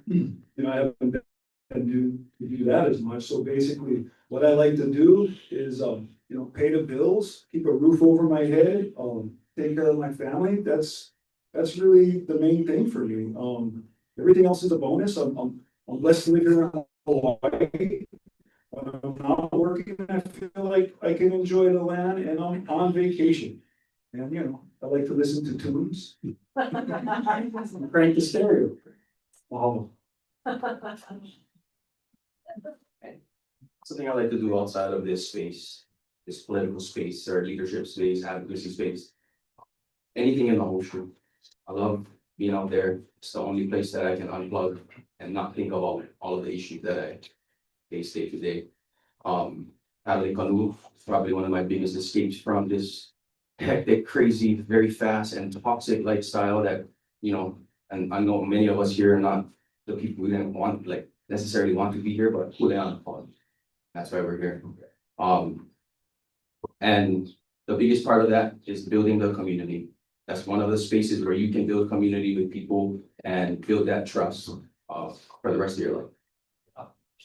Kai is the good medicine. Kai is vitamin C for us. And next question. I'm gonna skip that question. The community. Okay, just make one, just make up something. Wait, I got one from the Zoom here. There you go. From Charles, coalition building is the center of political success. We need people who understand communication and advertising and academics who have expertise, who understand the failure of an attitude of elitism. Are you reaching out to such people? We need help. Again, like I said, I work in schools in the YMCA, so I've been talking to people at the YMCA, like the lifeguards are all pretty young there, so I've been talking to them, doing flyers and stuff, talking about the Green Party. Working at the school, I talk to the parents at the school and try to, you know, I give them flyers and talk about the Green Party there. And just going around town or whatever, anybody I talk to, I give a flyer and just try to build coalition. When I first started with the Green Party, I called the DSA, I called the PLO, I called every socialist and communist organization and try to get them all to come in. The DSA is just the Democrats and PLO isn't very big here, so it's pretty much the Green Party. So I mean, I'm pretty much a product of the environment, so. You know, I've been interacting and working and you know, and so I feel like I would represent, you know, a lot of these anxieties that we have moving forward in the Green Party. To me, is the way to build this coalition and you know, just speaking the truth to power. And that's what I'm here to do, and hopefully the truth will catch on and it will grow. So I'm here to throw my you know, my name in the ring and see where it goes. I'll look for a question online, whoever gave that question. The ask was, are you reaching out to these people? The answer is no. But after the fire, we stepped up, a bunch of us stepped up in different locations at different times and different spaces to help community. But what ended up happening is people who were experts in all of these fields started to gather, congregate, and formulate this team. And that's how we ended up formulating Lahaina Strong, where we have people who are very keen to look at branding and marketing through media. We have people who pay attention and able to go through all of these different services online to gather data to make sure that we are actively portraying this across, you know, every single neighborhood, person, place. And, you know, these things happen naturally. And I think that is, you know, all of these things that were encompassed in this coalition building question, like I said, came together naturally, but it is important for us to push forward, because if you're not hitting all of these boxes and checking them all off, there's big opportunities that we are missing in all these spaces. But yes, coalition building is huge, and we're doing our best to continue to do that and bring in those experts so that we can focus on the task at hand, and that is going out to our community and making sure that they're taken care of. So basically what you're saying, if you wanna catch a lot of fish, you gotta learn how to throw net. Yeah, but you gotta make sure to get water in. That's right. And the reef is healthy. Open up the river, open up the estuary, learn how to catch net, don't forget. I had to get mine home. Okay, let's see, where we at? Can you give examples of how you participate in your community, to make it better? You said that. Yeah. Well, also in 2016, I started a nonprofit called Hawai'i. And it was to basically they called me Hop when I moved here, like next, and then mine had oral power spirit. So it's like the integrating spirit. Just basically bring all of the community together. So we went like to places like IHS, made a partnership with them. We need a Village Development Corporation. So we would use their gym and get the IHS kids out there and the community kids out there. And then we try to get kids from like Kuno, Iolani to come out there so that they could be on the same type of teams, and their parents could be on the same crowd and get to know each other. We can just build community together through sport and education, things like that. The website. You can look up nonprofit on a mission, Hapamana, Oahu, and there'll be an interview with me, and it'll tell you all about that. You can look up Hapamana on YouTube, and there's a lot of stuff on YouTube. And Jordan Conley 808 on YouTube, and you'll see a lot of stuff about me and Hapamana. Okay, well, I'm that guy who hasn't really done, any inroads into politics. And as far as contributing to my community, I mean, I just try to be an outstanding community member and, run my business, Pono, to provide, my employees at the time with health insurance and my obligations for that and my obligations to my neighbors. And to be a good neighbor, which turns out doesn't always happen as far as, who you went through. One of the hardest things was growing up and not everything was, some neighbors aren't as nice as others, but, we were able to work through a lot of things. So, this is just, I would like to build more community, and this is part of my journey to do so. Yes, one other question, maybe I can get it in 30 seconds, but Line of Strong specifically, separate from our campaign activities. We have multiple different energy partnerships, one with the National Labs of the Rockies, Sustainability Shea Energy Collaborative, where we are tasked with going out into the community to ask them what they want their energy future to look like. Which we are all contracted by the Department of Energy. And on top of that, we have just recently partnered with the Hawai'i State Energy Office to expand on that subject of bringing Hawaii's carbon emissions to net zero by the year 2045, meaning we need to incorporate more renewable energies. So given our community doing these workshops, just for those online, everybody here, June 12th, we'll be having a workshop with Hawai'i State Energy Office. But where we are able to build on top of that. Now that we are able to come up with what we want our energy future to look like and create this very comprehensive plan, the very first ever community plan around energy and what we want it to look like. Now we're able to transition and translate that into actual action, given that this ambitious goal by 2045, things need to start happening, right? Meaning the plan that we've already created can now be implemented. Aside from that, the State Honolulu Coalition, we had actually multiple meetings in this room here, where we have formulated a neighborhood watch, where we go out, especially after the fires and having all of this stuff going on in and around our neighborhoods. We have reached out to multiple different organizations across the nation, ended up getting in touch with one, which was Good 360, where they were able to send us a bunch of security equipment, which we've been actually dishing out and giving to people, lights, cameras, stuff like that. Disaster recovery work, we were able to do an intake form after, like, all of the disaster recovery work, flood and fire, and all of that. And State Honolulu Coalition, we're generating a state park plan to try and help to alleviate the stress that tourism has been putting on Honolulu itself. Honolulu went from 100% recover to it only is now 8% because of that increase in tourism activity there. It's being loved to death. So we're trying to counter that by creating a state park where it is not just anybody can go. And we have a little bit more oversight over the area to ensure that it's there for future generations, because that estuary helps to bring in it do a lot. That's why it's so hard for me to give it all to you here. It's hard for me to even campaign, but we've been doing since day one after the fires, we've been working with the community. So I know we're at time though. Strong blueprint for the future. Okay, anybody from the audience have a question? Nina. Anybody? What can we do to support?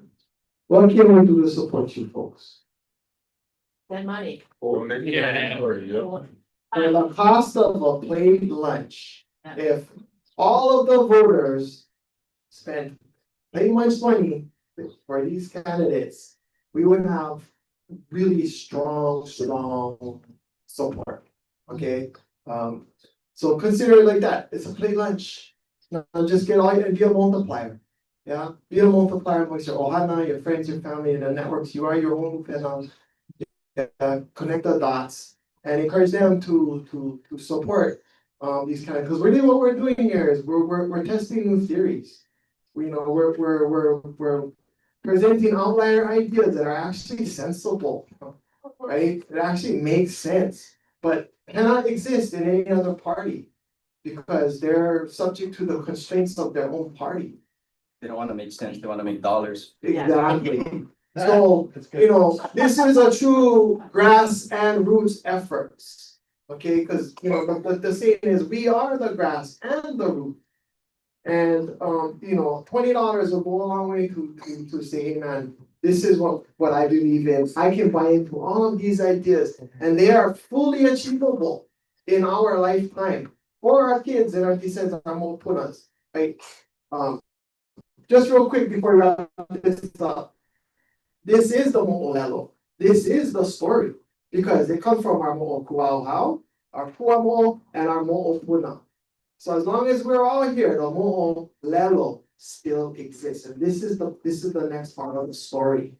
So I strongly encourage you folks to reach out to those in your ohanas and be a multiplier, okay, and show that Hawaii and we as a people are capable. And we can present ideas that the rest of the world needs. We need clean water. Then why don't we invest in technologies that support clean water instead of tourism or military? We need clean air. The air is supposed to be clean, right? We need clean ocean, right? And the most important, we need clean land. When you have clean ocean, clean land, clean air, clean water, what you get? Clean people. Clean people. Robust, abundant, fertile, vital people. And that is what Hawaii is. It should be. Because I remember going to Hawaii, it was sweet. Now, not so much. Anyway, all right, went off the rails. Thank you folks again for coming. Please share, and I know we're gonna start teaching folks again into the model. Anybody else? Dave, They haven't done business yet. we have a little bit. Not over yet. So stay, we'll be fast. Or no? There you go. You're off gonna. Jesse, your phone? Oh, wait, do these people need to be in the business? What's that? No, yeah, we like, yes. Oh, everybody, okay. Yeah. Hey, Jeff. Okay. Get out. Okay, well, as a call, my name is Dave Monix. I'm a co-chair of the Green Party in Hawaii, and we have. Then Robert Zumray, also co-chair of the Green Party. Jeff Turner, I've been treasurer of the Green Party in the United States off and on since 1992. After Lauren, aloha everybody. I just wanted to quickly thank you all for becoming part of the Green Party. I don't know if you know, but the duopoly is crumbling. And after the Obama administration, 2 million people left the Democratic Party. After the Biden administration, 2 million people left the Democratic Party. We're at the point now where 47% of people put themselves as independent. Only 27% say that they're Republican or say they're Democrat.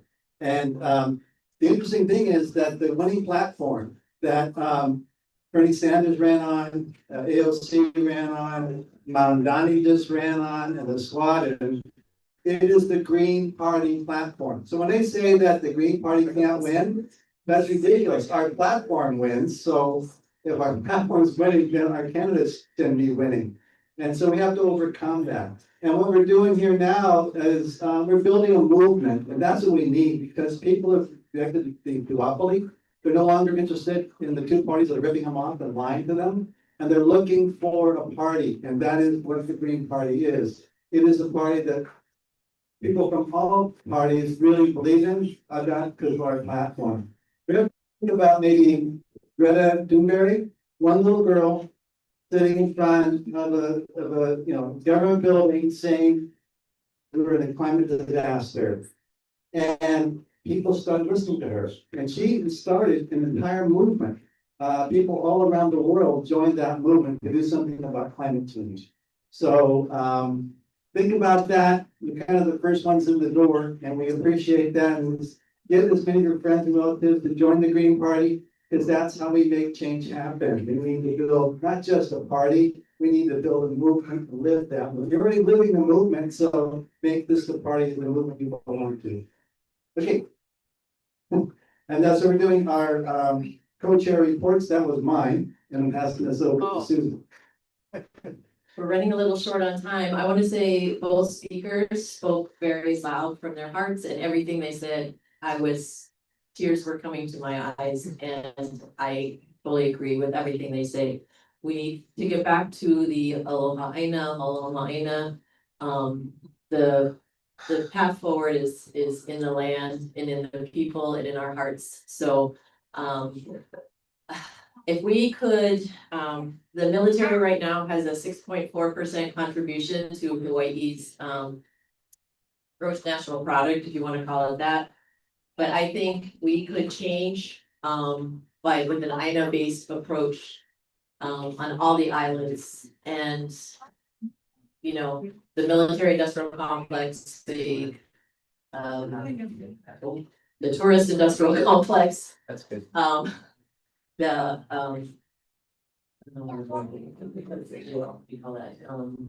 Prison industrial complex. Yeah, we got too many industrial complexes. No, we need to simplify. We need to go back to what is known here. There's knowledge here, and the Green Party is ready to accept that and to have a Hawaiian-led movement is what we need. And we're past due for that. So we are open for that, and we thank you all for being here.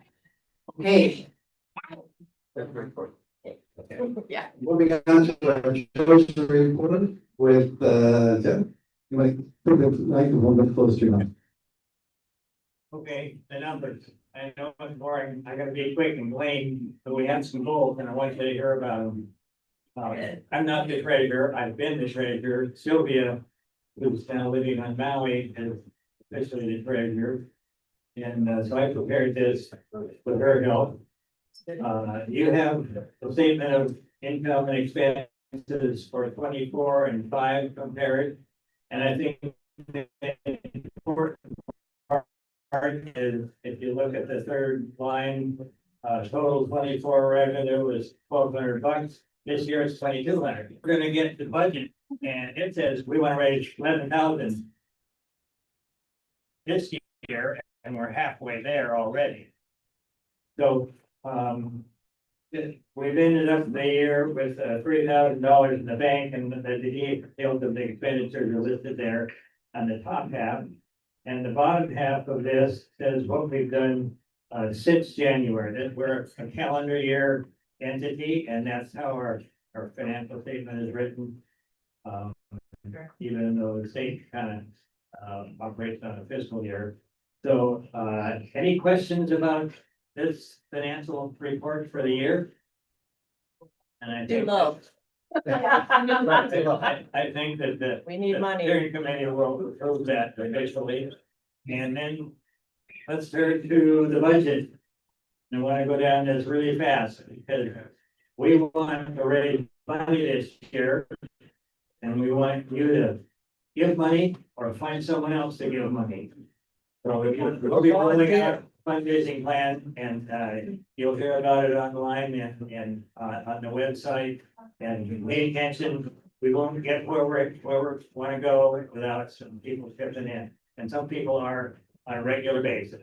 You'll hear more about that. So we're looking for dues of $1,000 during the year. Perhaps we're there and not pass the dues pilot period. fundraising, we set a goal of $7,000 instead of our paltry $1 or so besides the membership due. So that's some work cut out for us. We got 7 months left to do it. Almost 7. And we also have created dedicated campaign funding and a campaign funding contribution fund.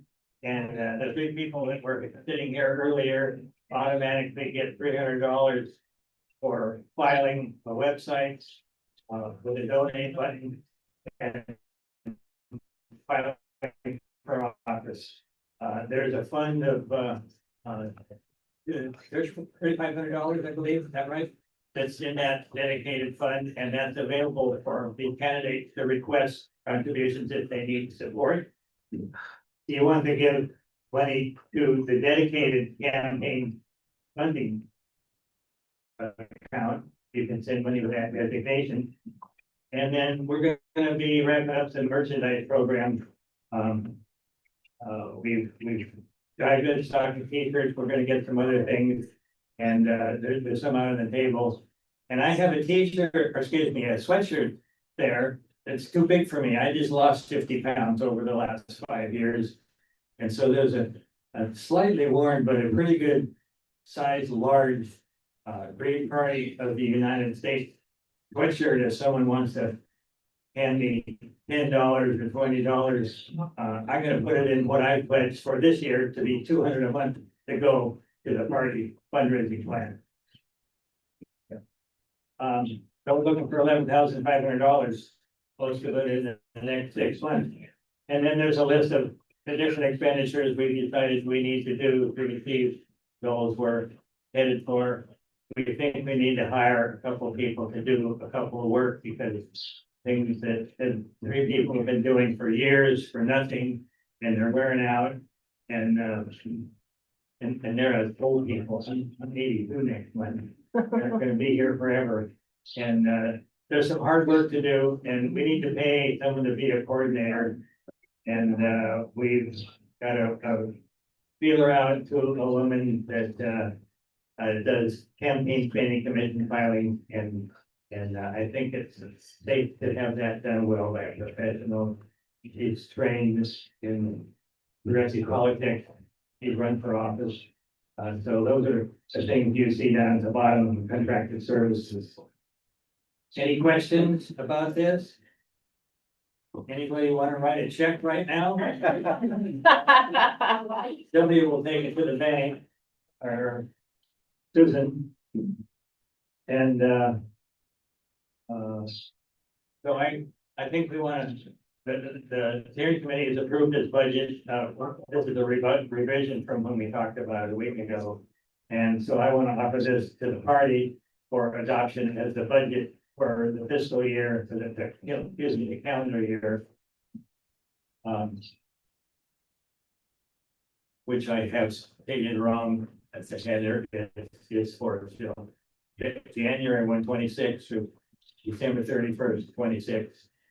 And so that's a correction when we get this to fix that.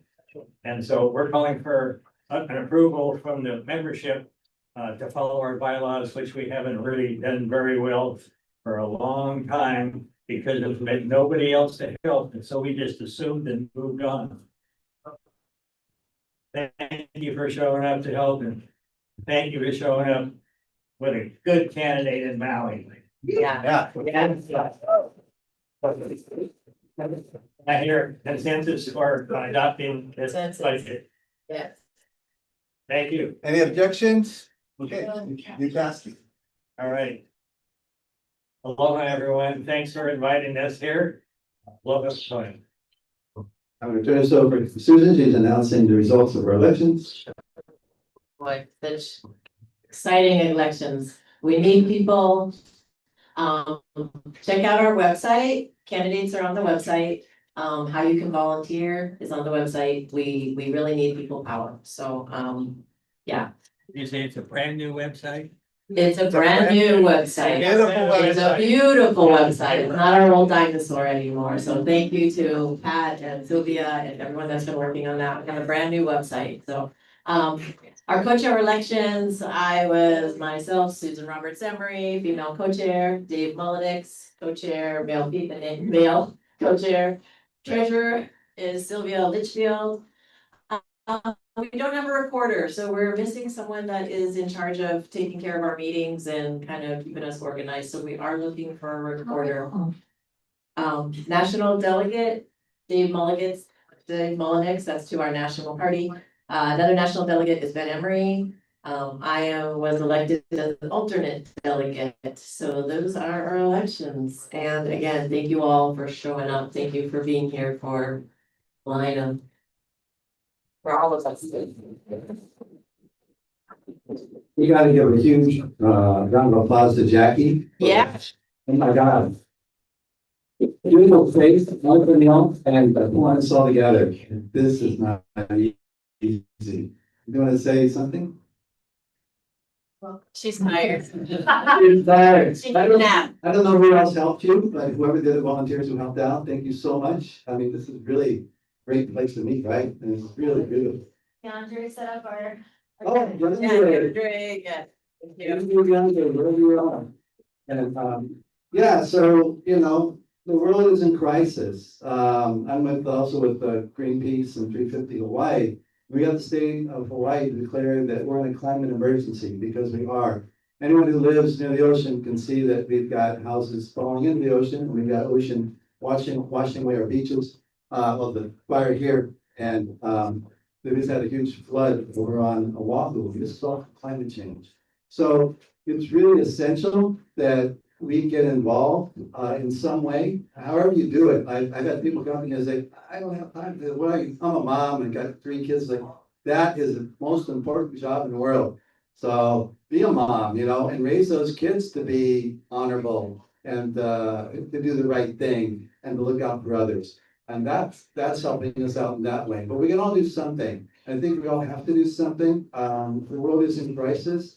And we've just seen, they keep putting out that, oh, you know, people are gonna be greedy or whatever when crises go down. But we saw it here in Lina, we saw it on the North Shore with the Kono, that what happens is that people all get together and help each other. It's the government or the government guys who are like, I don't know if we can do this, or I don't know if that's gonna cost or whatever. But the people actually, that's what we do. We rise up, we take care of one another. And that's really what the Aloha spirit is and what Hawaii is all about. So I want to thank each and one of you for coming. It's a gift to be able to see you folks. And please get involved in the party, whatever way you can do it. Like I said, you can just show up at a meeting sometime. Oh, okay, we gotta go. Don't have to go, but I just wanted to say, I said it online, but none of you saw that. So, for this campaign, we are doing weekly phone banking. So the way that it's been running is we have a Zoom or like Google Meets that we're all on, and then Sam kind of does a little training for us for like he has little slides for us, kind of what we say. We have a script. And you leave that room open, and then there's an app on your phone that like you can be calling from. So we do like about an hour or so of calling. So that's a huge way that we can ask for your help, and then we are hoping to perhaps get some folks to be able to go out knocking doors with Pele just to like make it faster for him. He like crushes on his own, but it'll be even better if we can get people out with him. So those are the 2 like major things that we're doing, and then keep your eyes open for the announcement about his latest endorsement from the Hawaii Government Employees Association.